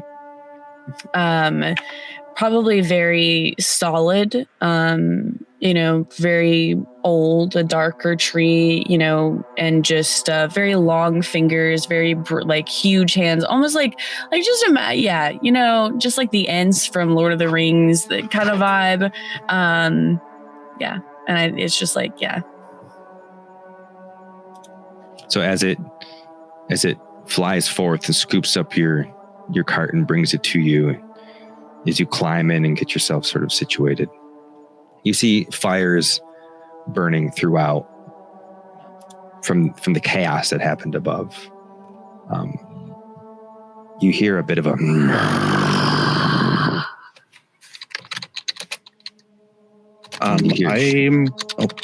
no, hop on it. I'm gonna say when I get up and start looking around, I have arcane sense. I can sense the presence of magical people or objects within close range. Are those crystals magic at all? The purple crystals? And do I notice anything else magic? The purple crystals themselves aren't magic. The ones like sort of laying around aren't magic. You are pinging something moving throughout the room, something big. You said within close range? Yeah, within close range. So that's what, 30 feet-ish, I think.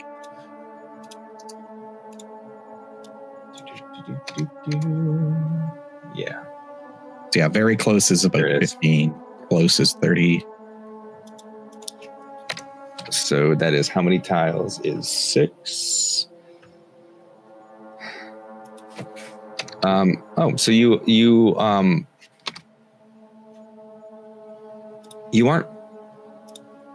you're getting a strong sense from your friends, the magical beings that you arrived here with. But you're not really getting any pings themselves. You are getting a ping of something larger because I said it already, but there's nothing else that's really pinging for you for your magic sense. Okay.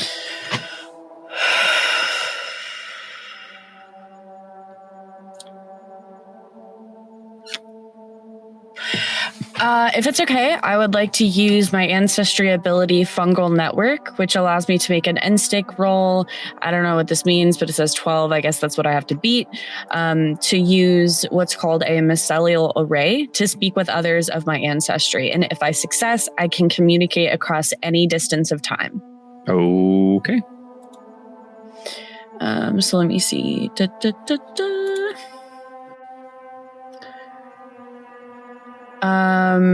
Yeah, it was a 7 total with hope. Oh. Yeah. I know. So you reach out through the mycelial network, but it feels quiet, as if the events that transpired here is sort of cutting you off from your network from across time. Okay, thank you. You see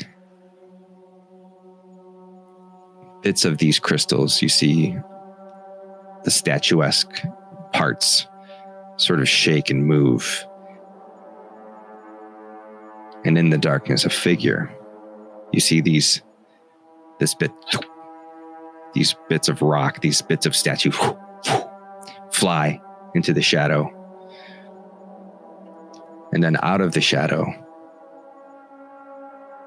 you see a big, hulking figure.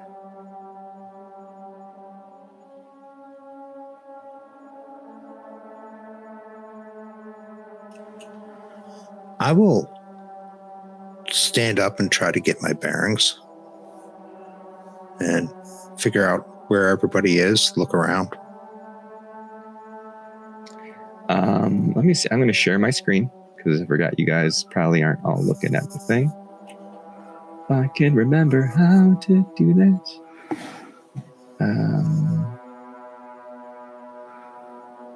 There we go. Boop. Nice. Am I sharing it? Oh, good. Yep.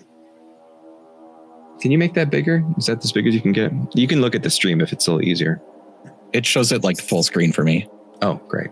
So as this figure approaches, as it lurches down the steps and is aware of your presence, you notice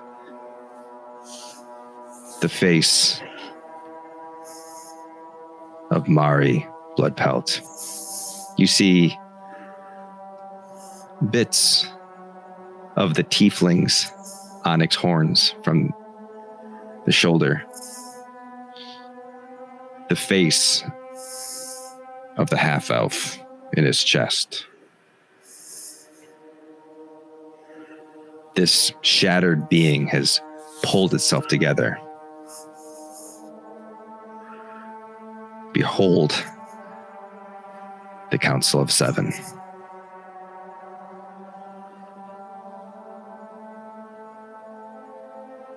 The spotlight's to you.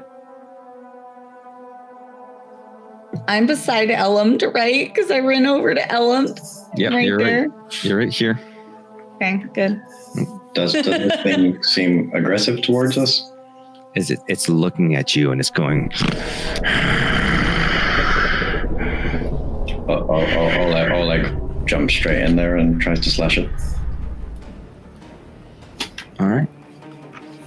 Throg's running up as well. So you can move to close range, right? Close range is that's close range, right? What is that? Yeah. So you can get to 6 squares, right? You can move further in a turn, but you have to pass a check. Would you like to try a check for it? Agility? Yeah. All right. Although I don't know exactly how that rule works. I also have a question whenever you're about how something works. Okay. You can move past your close distance. You can move within your close distance as part of your action. But if you want to move further than a close distance, you need to make an agility roll, and that would be considered your action. Yeah, I would say that the DC is pretty low. It's pretty flat terrain there. So we'll keep it at 10. That seems to be the standard for your tier 1. Your tier 1-iness. Okay. That would be not a 10. And with fear. Say that again? Not a 10 and with fear. Ooh. Hold on, let me do that again.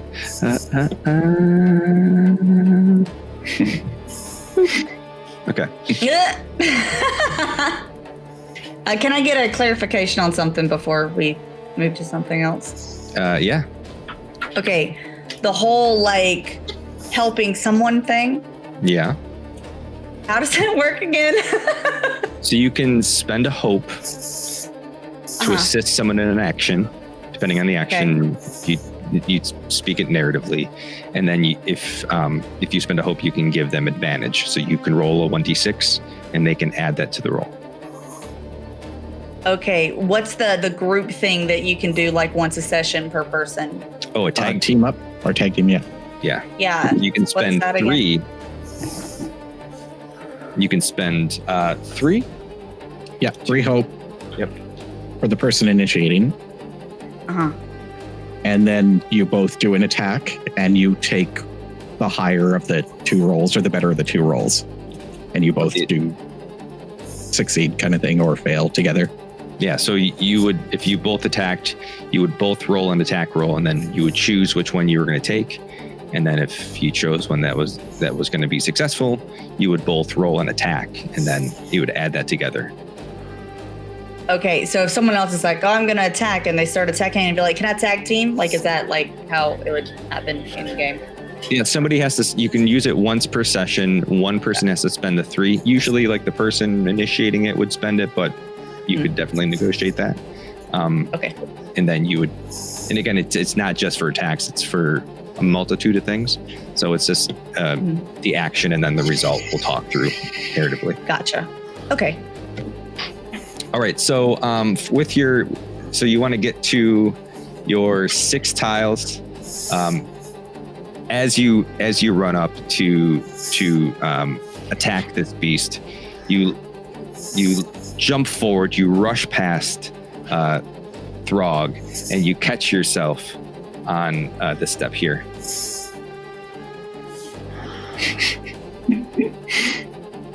And you make it, but you unfortunately fall over. Nice. And spotlight is to me. Yep. Oh. I don't get to run up? You don't get to run up because he failed with fear. Yeah. So the spotlight comes back to me. And I don't have his stat block up. All right, so he sees Oleg come up, and he himself doesn't need to really move at all to try to attack you, because he can attack from very close range. He's just going to take a swipe at you. As you come up, his reaction is to, and he brings a claw down upon you. All right, so he swipes at you for a 16. So this is our first time doing combat, so we can take it step by step. I'm swiping at Oleg. Oleg, your evasion, does 16 beat your evasion? It does. My evasion is 10. All right, so as he swipes down, he is going to 1d20. Wow, okay. As he swims at you, he does 11 damage. Okay, I'm going to spend an armor point to knock that down from major damage to minor damage. Okay.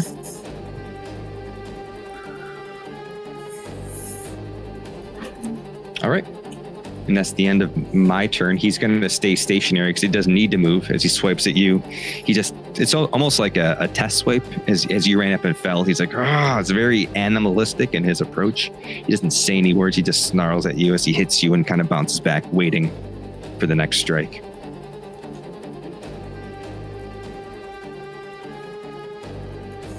Who is going to go next? All right, I'll run up too. Okay. To attack. So you can get right in front of him. Is that where you want to stand? Yep. Okay. Let's get you a little closer here. So as you run up, he might not be quite this big. Just there's not a lot of options for making it bigger. He is gigantic. And this big hulking patchwork zombie stands above you. His eyes just stone and death. Sees you approach. All right. Well, gonna get no surprise, but I get to hit him with the battle axe, right? Yep. It is a 17 with hope. All right, you take that hope, that hits. Okay. I guess I got to calculate damage now. You can just roll it, and I'll let you know what the threshold is. Seem right.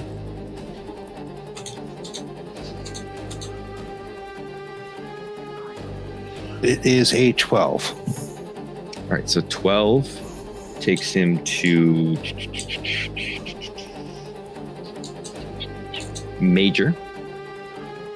So he takes 2 hit points.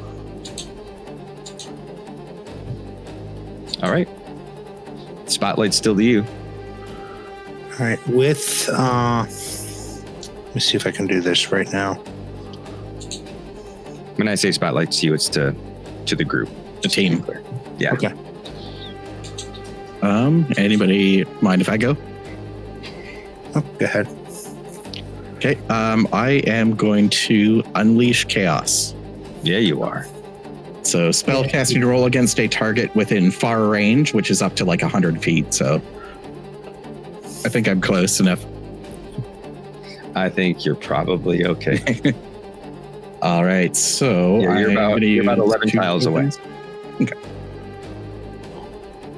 All right. I'm going to spend 2 tokens and do the spellcast roll. I'm going to try it in demi-plane.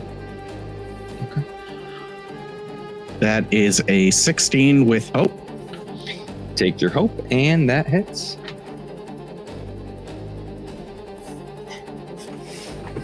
And that is 2d10 magic damage. It'll be lightning.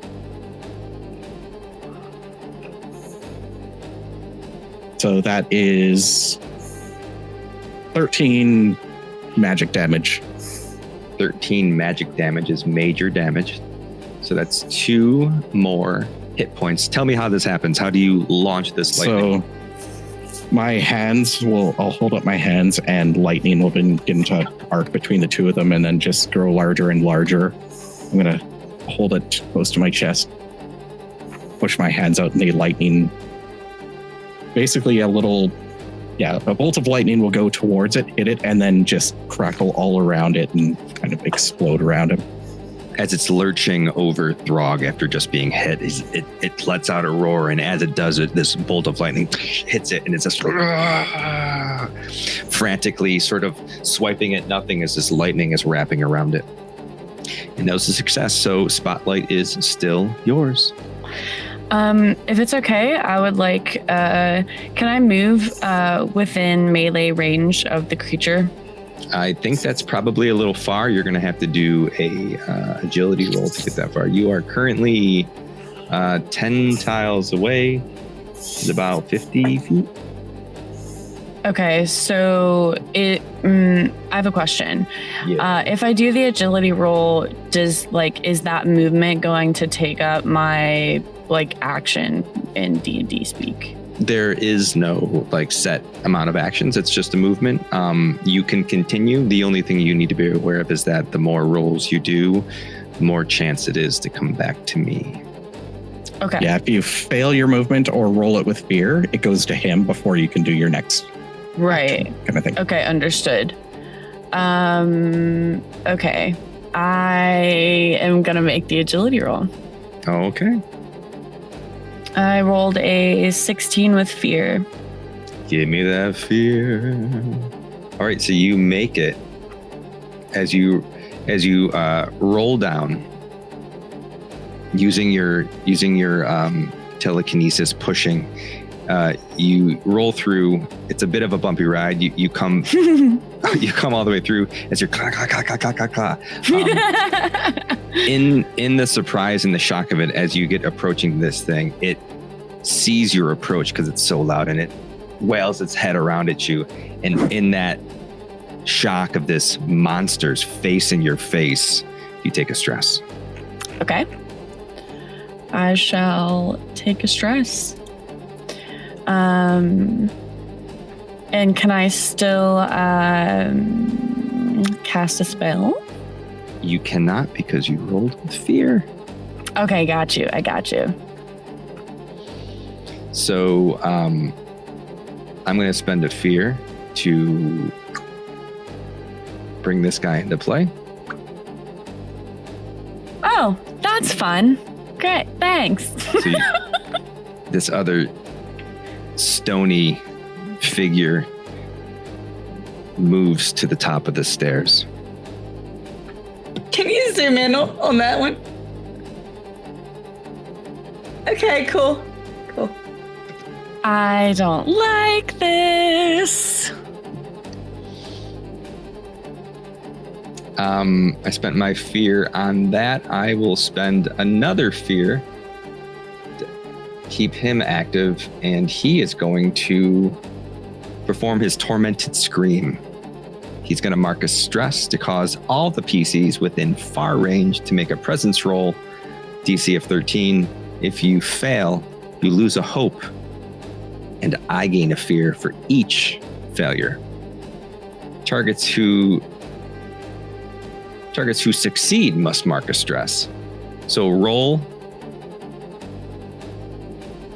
If you fail your roll, you lose within far range, right? Right. If you roll, you lose a hope, and if you succeed, you mark a stress. And I mark a stress. And while we're doing this, I just want to say, so excited about this whole thing. I told Hal about it today. I found it. I didn't know that they had like playable, markable stat blocks in the back of. I was copying the things out of the book. Fantastic. What did we need to roll again? You need to roll a presence roll with a DC of 13. Question. What happens if I get a critical success? Oh my goodness. Success too! You both... I would also like to announce that I too got a critical success. Wow! Kidding! All right, which rolls are we doing here? Oh, we're only accepting critical successes at this point. Oh, okay. Well then, critical success. No. Is this a presence roll? You were doing a presence roll, DC of 13. For those of you who were successful, so critical success means you gain a hope and you mark off a stress. You can clear a stress. But because you gain a stress if you succeed, you do nothing. You just gain a hope. Yeah. So take your I failed, so I lose. Yeah, so you take a fear? You lose a hope. I got a 9 with hope. I also got an 8. Wow, look at all that fear. So the three of you, the non-critical folk, you all lose a hope, and I already did 1, 2, 3 fear. On a critical success, you negate any detrimental effects to yourself. Okay, so don't worry, don't negate the stress. If you have stress, you can clear it. I don't know if any of you do. Ellen does. Yeah, I did. Who else was it that got a critical success? Me, Echo, and who? Goldie. Okay, I got you. I thought so, but I want to make sure. All right, that's the end of my turn. Spotlight's back to you all. I'm gonna attack. Okay. Only because I'm right here, he's right here. It seems appropriate. Yeah, he's trying to kill you. Why not?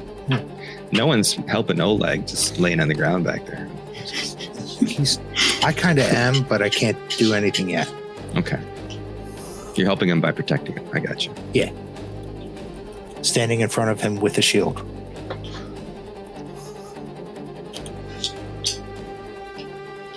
You know what? That was a 7, but I get to re-roll because it was a 1. Oh, okay. It's saying re-roll for some reason. Wait, what? It's saying, or it's a feat that you have? I believe it's a feat. Let me see. I'm pretty sure that Demiplane just gives you the opportunity to re-roll as part of the UI. Yeah, that was automation. That was a 7 with fear. 7 with fear. I will take that fear.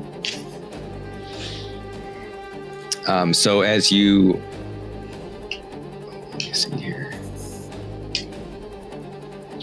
As you swipe at this thing, you're attacking with your axe. Yeah.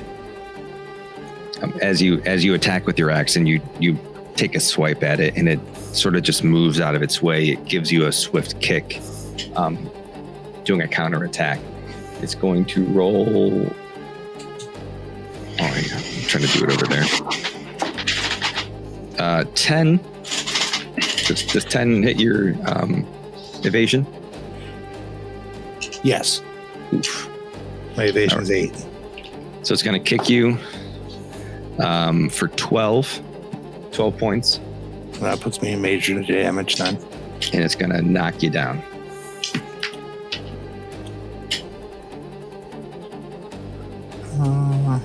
Okay. So that was a result of your roll and his attack. I'm going to spend a fear to. He's going to, feeling a little bit like everyone's coming at him, he's going to jump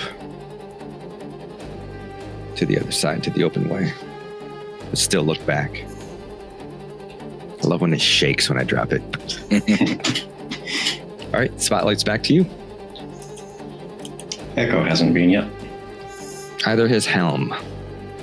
I was about to say, can I see this guy coming in from the side. He's obviously a bad guy, right? Like made of stone.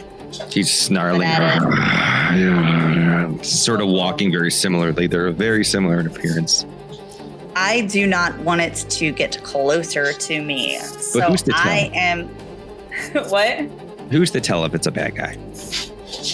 I mean, is it telling me that it's a bad guy, right? I can perceive it that way.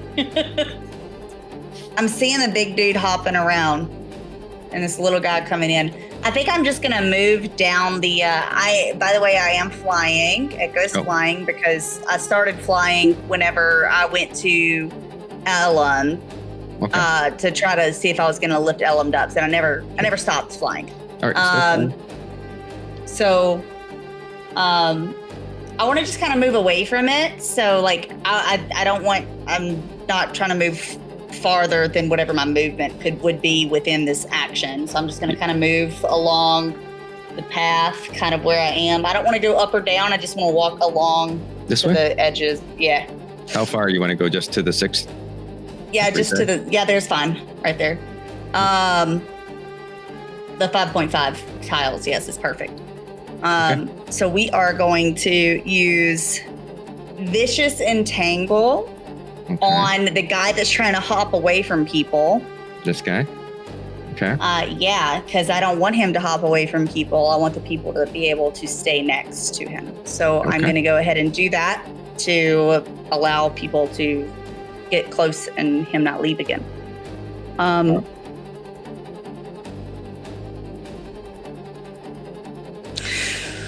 Okay, yeah. I was trying to see if I wanted to do some like big thing, but I don't think. Okay, clarification. If I did the whole like I want to do a move thing, would this allow the people that are in melee to move to him to do stuff as I hold him? So you're doing Vicious Entangle to hold him. That's going to be a spellcast roll. Correct.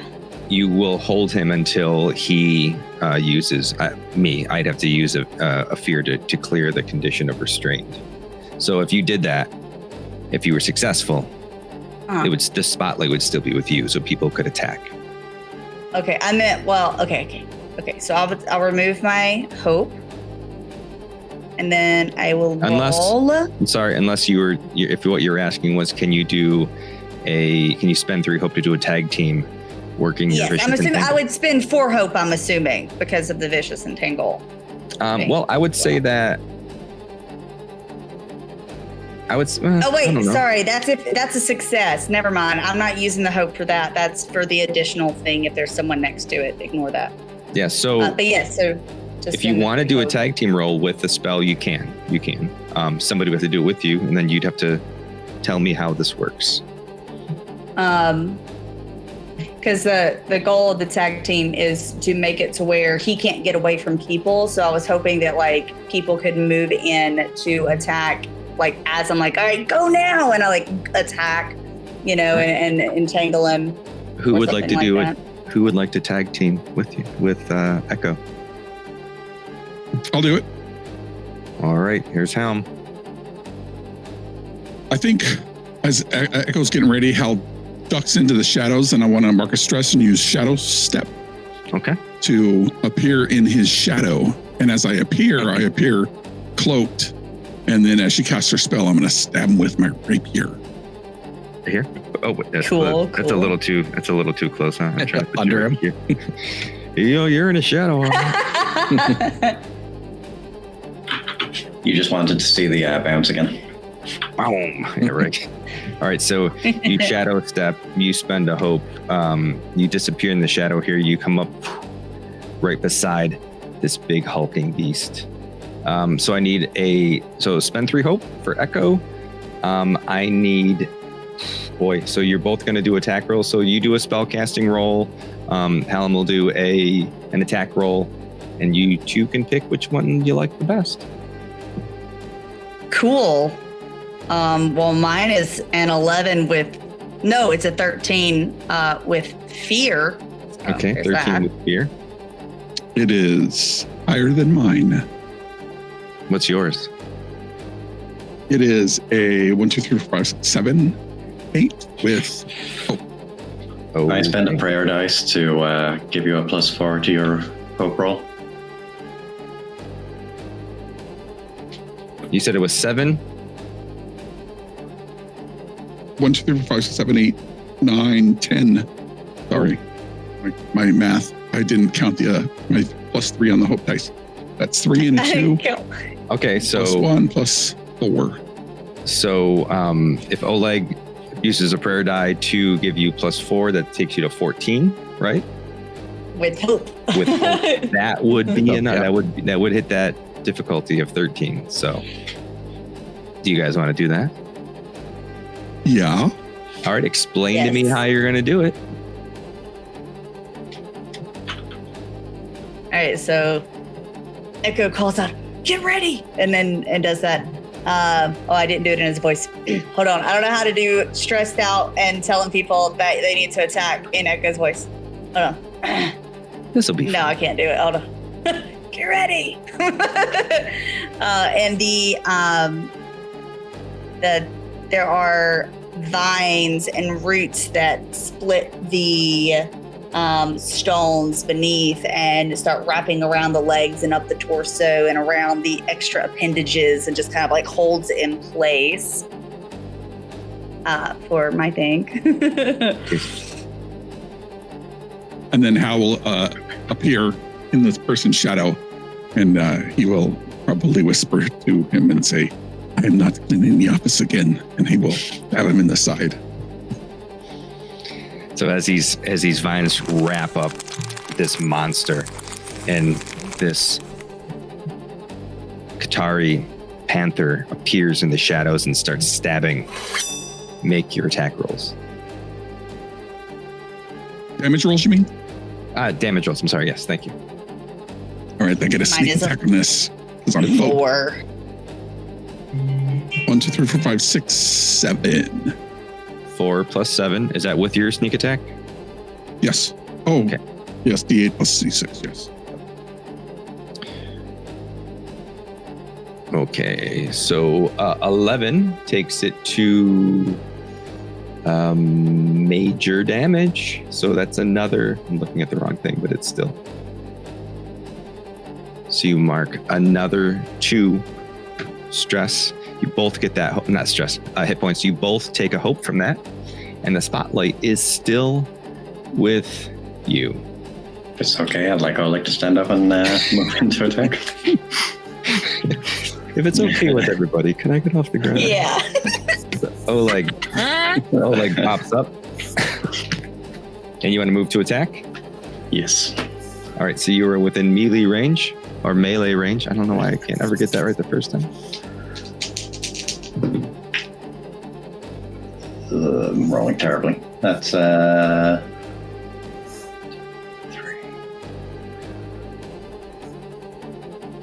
That's a 7 with hope. 7 with hope. Oh boy, what just happened? Oh. Sorry, I just realized that I have a thing. So that does not hit. My bookmarks bar messed up my thing here.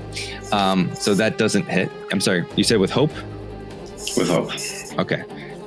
Doesn't hit. So as you appear and you start to slash, it's just getting over this entangled, but it sort of parries off your attacks.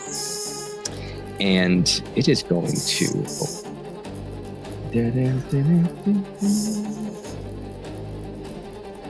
upset about this Qatari appearing in its shadow and striking it, it's going to turn its attention to Helm.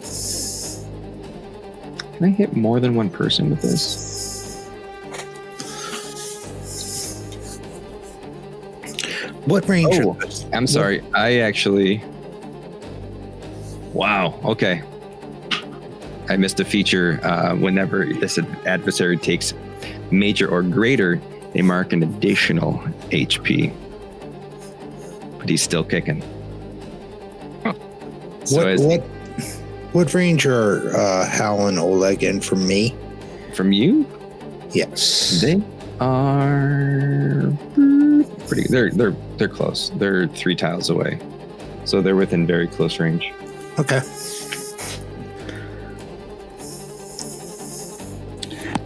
So he's going to strike out at with an 11. That misses. Ooh. So he slashes out at you, probably thinking you are going to clean the office again. No. As he's just this mindless swiping as you duck and dodge and dip and duck and dodge your way out. I am, however, going to spend another fear to do another tormented scream. Presence rolls for everybody. I'm going to mark that stress. And your DC is 13. If you fail, you lose a hope. If you win, you mark a fear. How many crits can we get this time? I just got a crit. Did not. Are you kidding me? Yeah. Double fours are a crit, right? Oh yeah, no, they are. That's a crit. I succeeded, but not crit. All right, so I'll you take a stress. mark a stress. Throg, Succeeded as well. Can I Throg, grab now? you clear a stress, and you can gain a hope. Oh, cool. And then, Hal, you were successful, so I you don't have any stress. mark a stress. Oh, wait. Yes, I did. I just cleared the one that I got before. All right. Who else? I failed I see. with fear. Got a 14. So one. Does the fear and the hope matter for these? Only if you No. fail, I gain fear. Okay. I succeeded, so I marked a stress. So just one failure then. Think so. Aww. I'm gonna immediately spend that.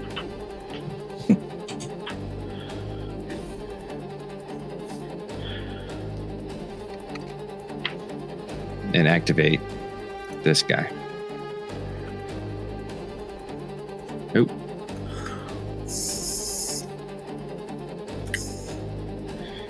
Did we not? I'm so sorry. Did we not take damage from that? Nope. If you just lose a hope or mark a stress. And spotlight's back to you. I'm not going to get, if nobody has any objections or has a plan, I'm going to get up and attack. Cool. All right. And I'm going to use an experience of pick on someone your own size. Ooh. All right. Pick on someone your own size. Prepare yourself, says Fargrim. Hey, Fargrim, what's up? All right. All right. Oh, actually, it looks like you're attacking Oleg, but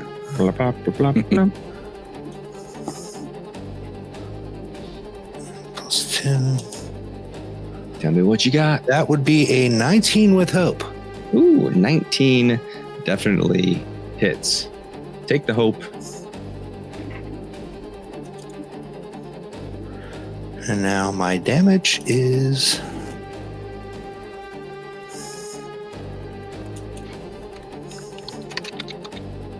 Excuse me while I re-roll this because I have the feat of... What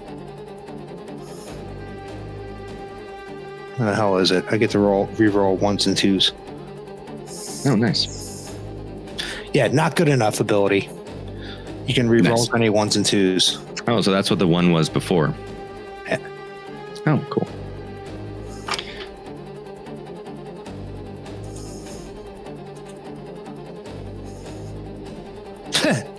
It doesn't matter. Oh, wait. Nope, got the same thing. 5 damage.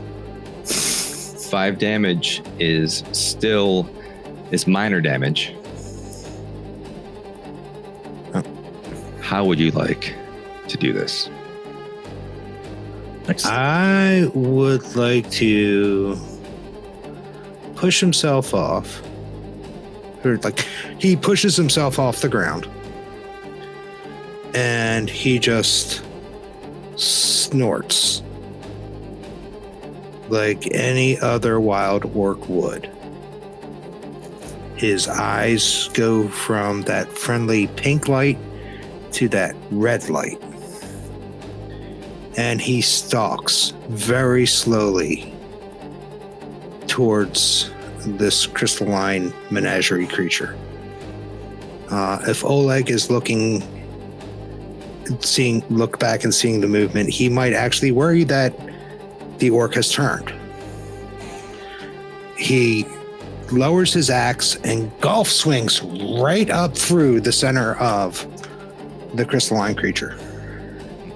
As you swing your axe up and it catches the rock, you see this patchwork, shambling, rocky, statuesque monster just split, and everything keeping these random bits together just dissipate as it falls into a pile.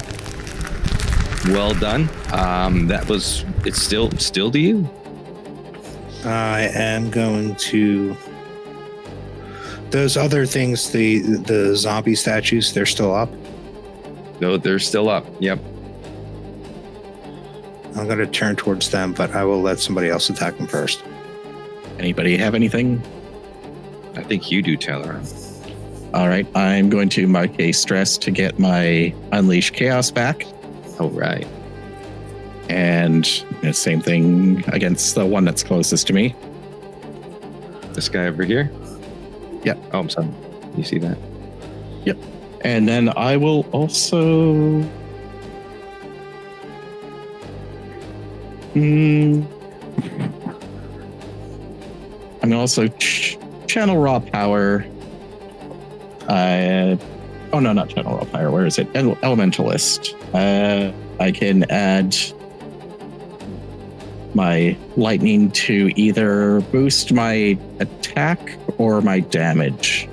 Okay. I'm going to boost the damage and hope I hit. So I'll spend that hope for that. We'll roll.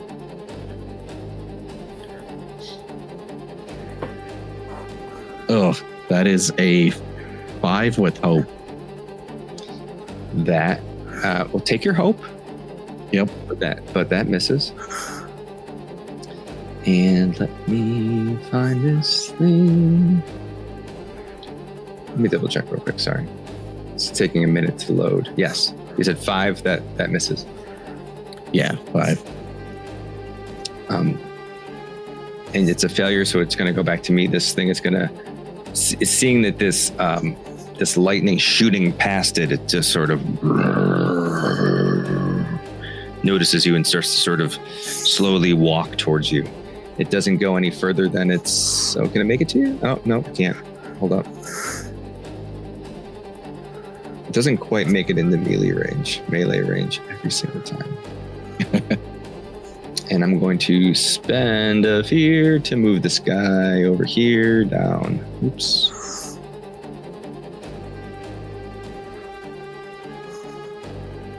He's going to come all the way down to the bottom here. All right. And spotlights to you. Can I ask, how far away am I from that dude? From this one here? Yes.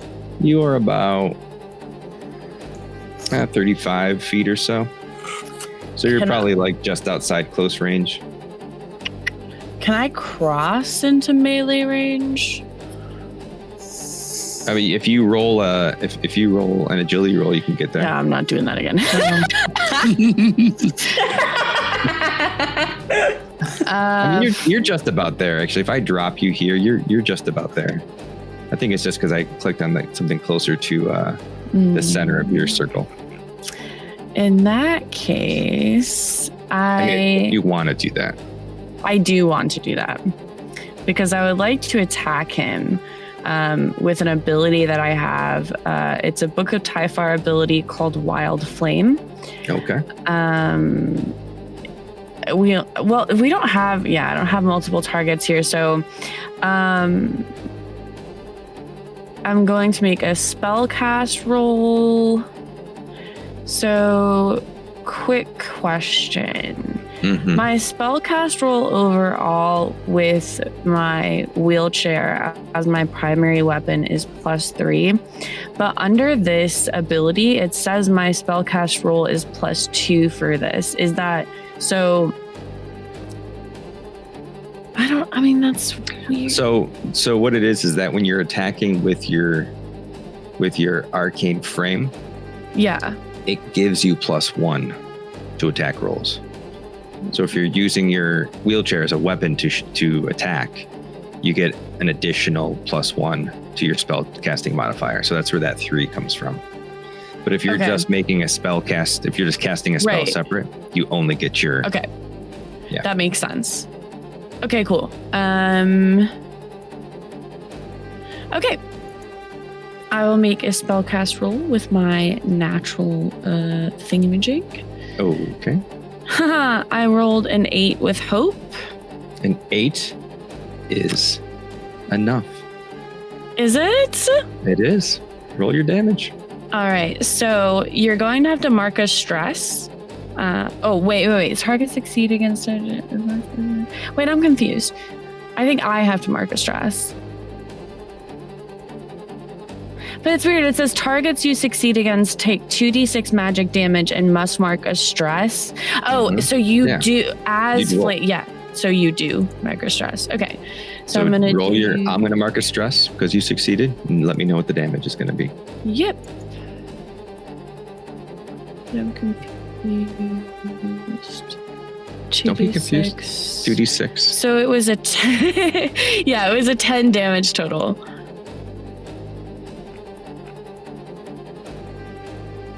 Oh, this is the wrong one. Okay, cool. This has no thresholds. It has 1 hit point. How would you like to do this? Yeah. I'm going to dun, dun, dun. You know what? I would like to cast these flames from my eyes. All right. And you know what? Actually, all of my eyes that are facing this guy's direction. Oh boy. Which I didn't say this before, but just so you're aware, all of the little red dots on my body are eyes. So I'm just covered in eyes. So I'm going to use that to just direct it at this guy and just, set him completely ablaze like a pyre.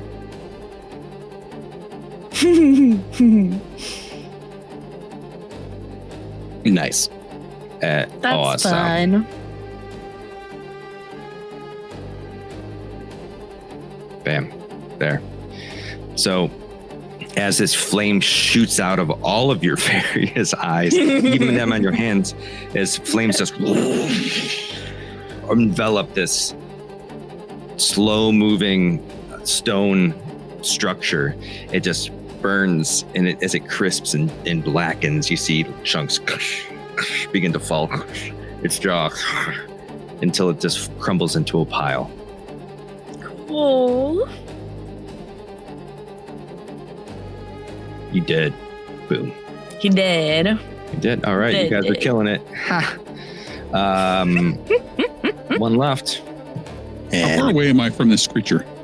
You are. You are about. Oh, yeah, you can get there. Okay. I would like to move up. We really okay. And then do you want to get up on the step, or do you want to be just below it? No, I just want to be below.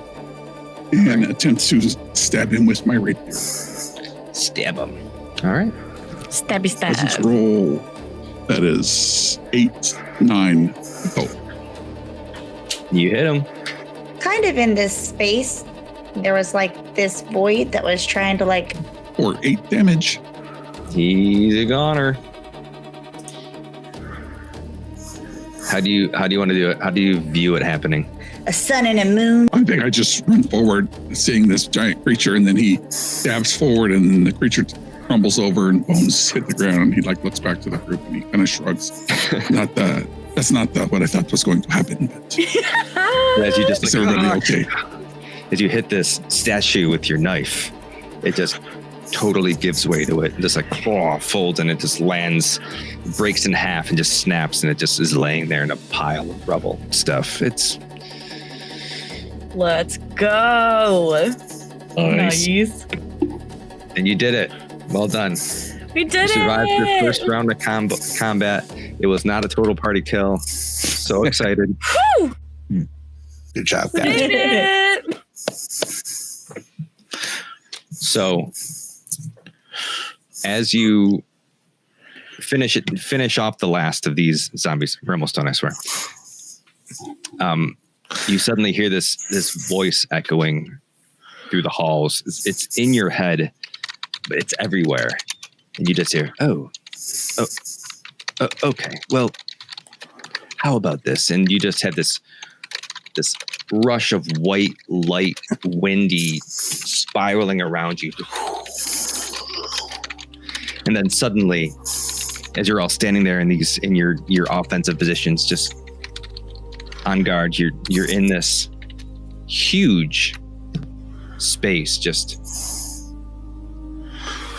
this library. You see these tall stacks, something about libraries today, that just go on forever. You look around and you see all of these people, white hair, this dark beard, big slouchy red scarf, wearing like a green vest with a coat over it, belt at the waist, walking around with their walking staff, their quarterstaff, and they're just everywhere. There's hundreds of them, all in the distance, and they're just putting books away, walking around putting books away. And one of them is standing before you. They're all dressed very similarly. He comes to you and he says, yes, you have arrived. Good. We have no time to waste. I am Raish Tharis, in the service of Kaloris, the Keeper of Knowledge. It's nice to meet you. How are you all doing? Are you okay? This is a much younger looking person than the one that you encountered in the council hall earlier. Much more youthful, clearly not as aged, not as haggard and tired looking as the one that you saw's neck get snapped in the hall above.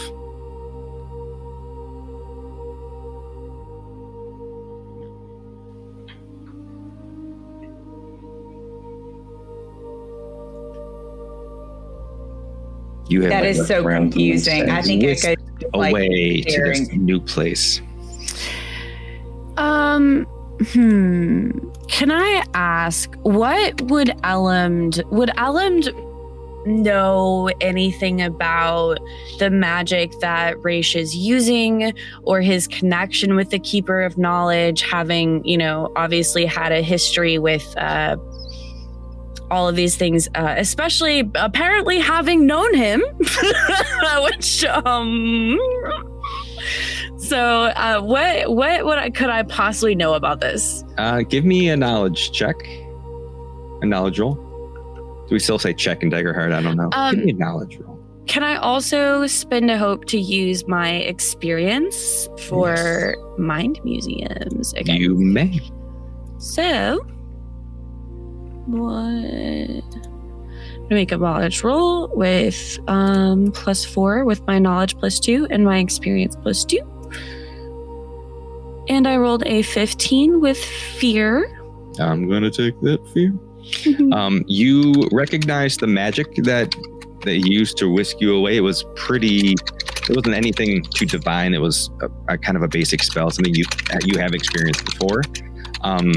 You are familiar with the god Kaloris. I'm sorry, I'm subtracting syllables. They are the god of knowledge.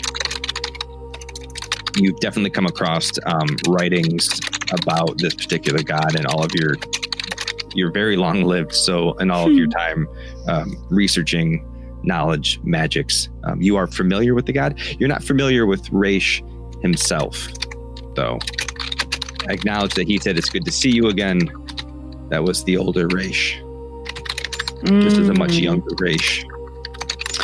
Ah, okay, I understand.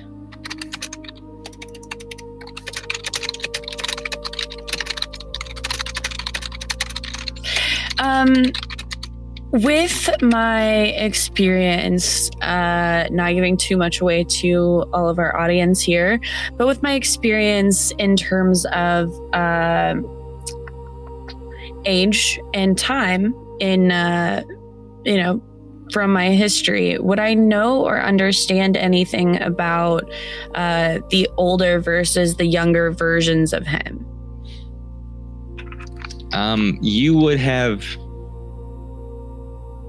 with your already rolled knowledge roll, you would have heard rumors of people in the service of Kaloris. They serve one function, and that is the documentation of history. So though you don't know anyone particularly who's done this, you imagine that if someone was going to document all of history, there must be some crazy timey-wiminess at play. You could just ask him too. This is true. So I think I'm going to ask this younger version of Raish.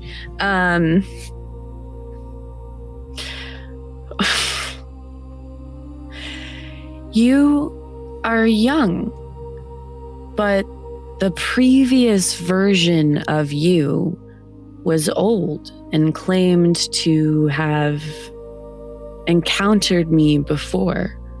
How can this be? I get it. It's confusing. And also, bless you for calling me young. I do appreciate it.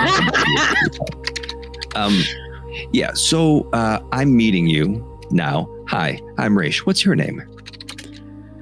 I am Elumd. Elumd, it's a pleasure to meet you. Now we've met.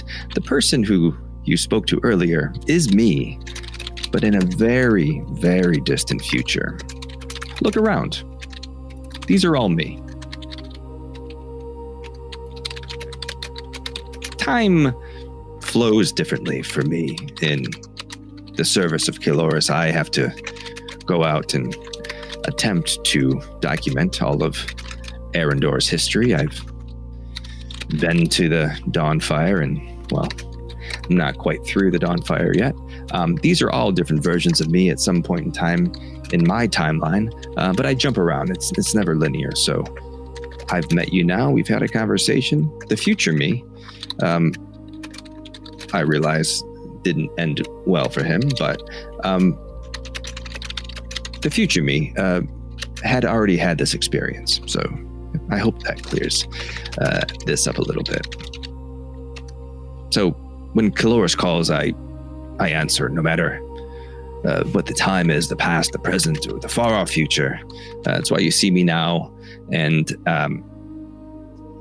that's why when I met you, the me that met you earlier had already met you.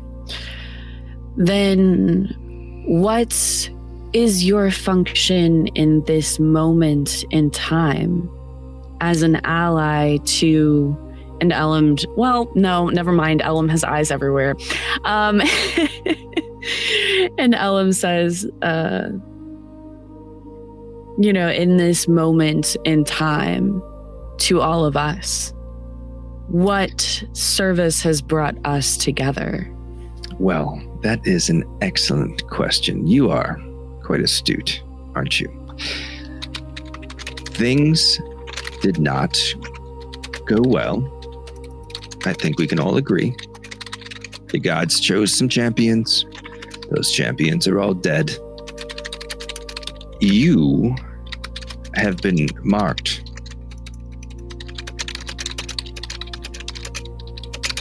I also have been marked.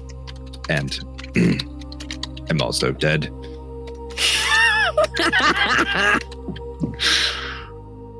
So my job now is to pick up where my older self left off and lead the champions to hopefully stop the Shattered One.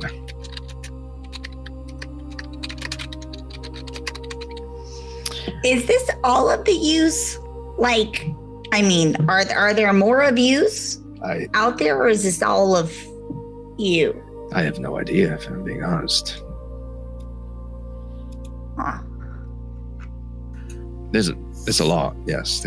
I come and log my books and move back out, and log my books and move back out. But don't worry, Galoris has allowed me to maintain continuity with you, so you won't have to reintroduce yourselves. Trog's just standing over there, like as soon as the white light hit him and cleared, he's like ready for another fight because that's what happened last time. Then he just looks around and sees a bunch of librarians and he's like half disappointed and he puts his axe away. Don't worry, there'll be plenty of time to fight later. So I'm a little troubled because you have been chosen, but because of how the ritual went, you were marked. I don't know by whom you were marked. You weren't chosen by anyone ahead of time. So before we can do anything, we need to try to connect you with the deity that marked you. And this is no easy task, but I'm hoping that they gave you some kind of a hint. Maybe they spoke to you, something of that sort. You see, every time a divine being enters a plane of existence for the first time, it leaves a spark, a scar, if you will. Are you familiar with Vrelith? Star fell. Bluey. Well, when the star fell, the one that brought us the Shattered God, that area is referred to as the scar. Aptly so. That's where a divine being struck the ground. There's a scar there. All of the gods have left a scar on the earth somewhere, but in a much minor form. What we need to do is get each of you to the spark, the scar of your god, connect you to that divinity so you may wield its power against the Shattered One. So, which scar is the closest to where we are now? We really should be asking, what did the gods tell you?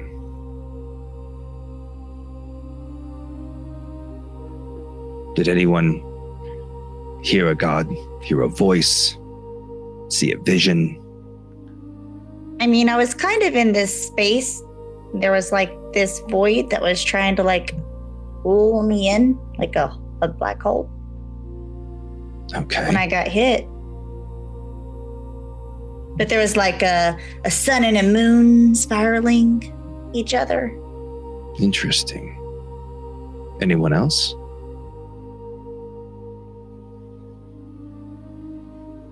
I slowly kind of raise my hand and what are gods?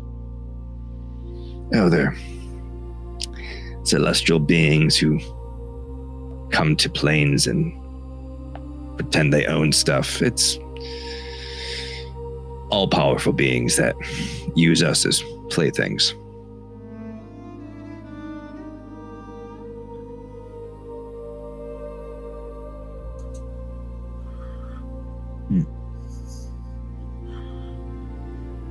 I saw a vision when I was struck as well.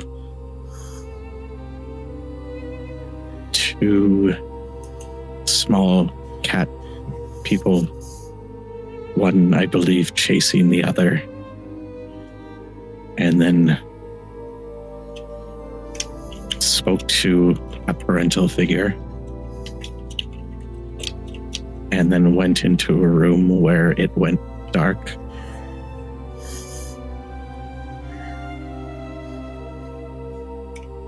All right, so 2 small cat people. Any sort of landmarks around it? Were you in a forest? Were you in a village? Can't remember. Was it a forest? Maybe a city? Or... Oh, like I can't remember? Oh, hell, I think you're muted. Whose memory is this? Because I wrote them all down. This is Dar's memory, yeah. So what I wrote down is silhouettes of people moving around an altar with someone. No, that was the one I gave to somebody else. Oh, what you see. Okay. Yeah, I don't think you, it didn't say specifically where it was. Okay. Yeah, I can describe it for you. So Dar saw a vision of 2 young Qatari running through a plain, dipping into a forest, coming up to a tree house, and one of them calling, hey, Mom, he won't leave me alone. And there's a woman who says, hey, don't worry, hon. He'll never be able to catch you. You're too big. And they run into the house. I didn't completely understand something about sun dipping through spires of Lunessra as the moon comes out, seeing a dark figure clinging onto one of the spires and watching, the sun of his life descend as the moon comes up, and then jumping to the next spire and running into the darkness.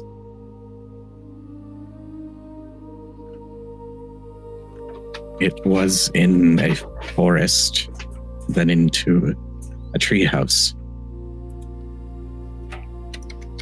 Did you feel anything when you had the vision?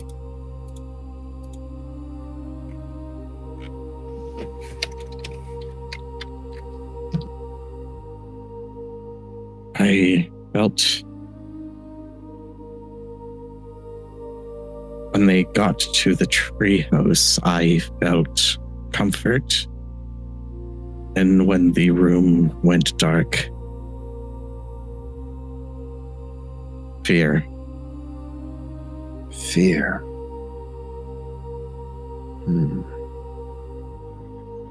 Where does fear live?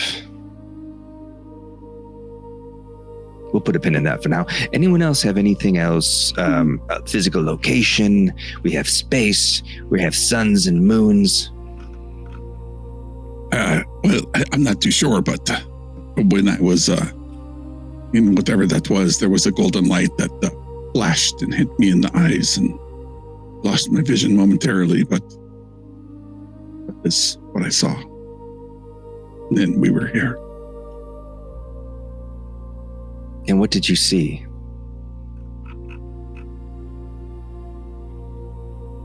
What did I see? Robed figures at an altar.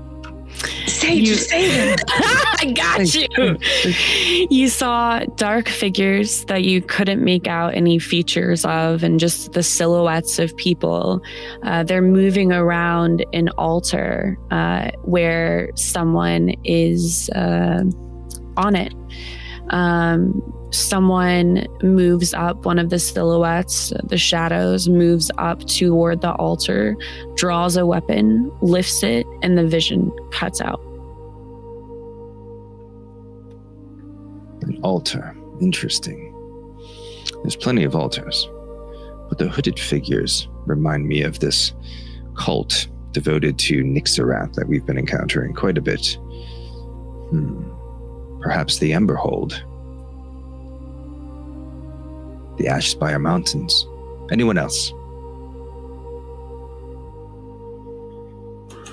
Throg will look around and say, I woke up sitting next to a tree in the woods. What kind of tree?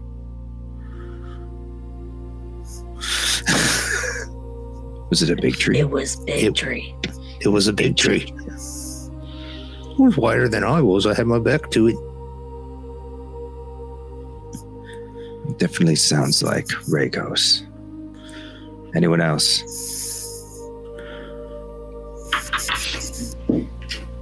Oleg recollects the underground kingdom as he understood it, and then just says, I serve no god but the Lady of Silver. Well, that does pose a problem, I would say. I hate to bring this up. I fear your Lady of Silver may have abandoned us. As the gods woke and they chose the champions, the shattered gods stirred and began to claim allies. I believe you met his general, Nixarath. Unfortunately, there had been safeguards put in place that kept Nixarath in another plane. An ancient ritual from a family long ago bound him between planes. It was tied to the Vel moon. This is the eclipse that happens now. It just happened maybe 6 months ago. It's not scheduled to happen for another 4 years yet. Here we are. It's happening right above our heads. The moons aligned on their own. I fear that Lua has sided with the shattered god. We lost the light. Atheris's tether to this world was severed. That makes sense. Did you see what stabbed Isolde Greymar? Pale elf, corpse-like. Yeah? She is a shadow elf who died underneath the shadow of a portal. The god Nazara has also abandoned us. And the portal that brought forth that monster could only have been made with, the vortex, I should say, can only be made with a portal. Last I heard, part of it was lying at the bottom of the sea. So I fear Raziel has also abandoned us. So pick any other gods. Okay, who's next?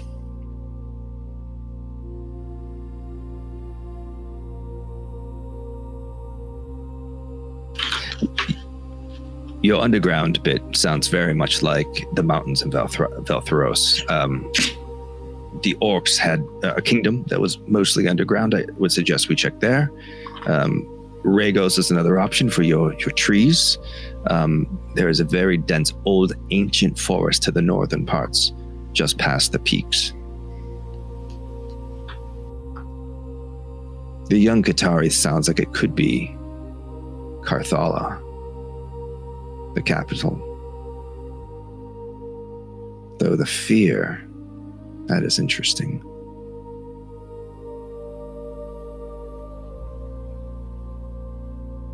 So, your choice. Where would you like to go first? Where is the space one with the sun and the moon? That's an excellent. Do we have to go to the sun? Well, we would be hard pressed to find a carriage Very to take true. us there for sure. That's a good one. I'll have to think about that one for a while. We would definitely want to go at night when it's cooler. Indeed. I'm thinking it's an extra planner trip. Maybe to the glade. All in due time.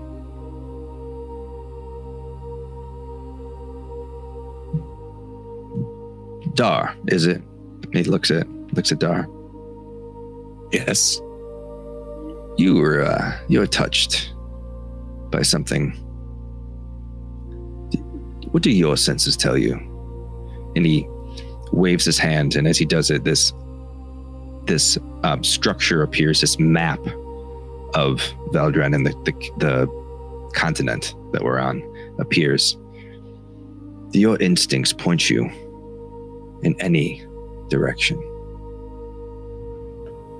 So as he points to the map, he brings up this map and shows you Regos to the north, the mountains of Eltheros, the Whispering Bay, Lunessra, Corvallis to the west, Elthwyn to the southeast, Veilgar to the east, and then Vrelith to the northeast. Do you get any sense from the mountains or from Regos? Do you feel anything for either of those locations?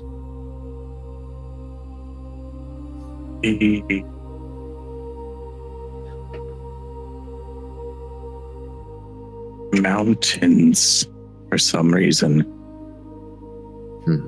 I suspected as much. All right then. If you would all care to join, I suggest that we make for the old underground kingdoms of the orcs. I mean, sure, I'd totally be cool doing that. But could we look at these books real quick and see maybe what books we might need to bring with us? The council approved. They're dead. This place will probably get pillaged. Stuff could help us.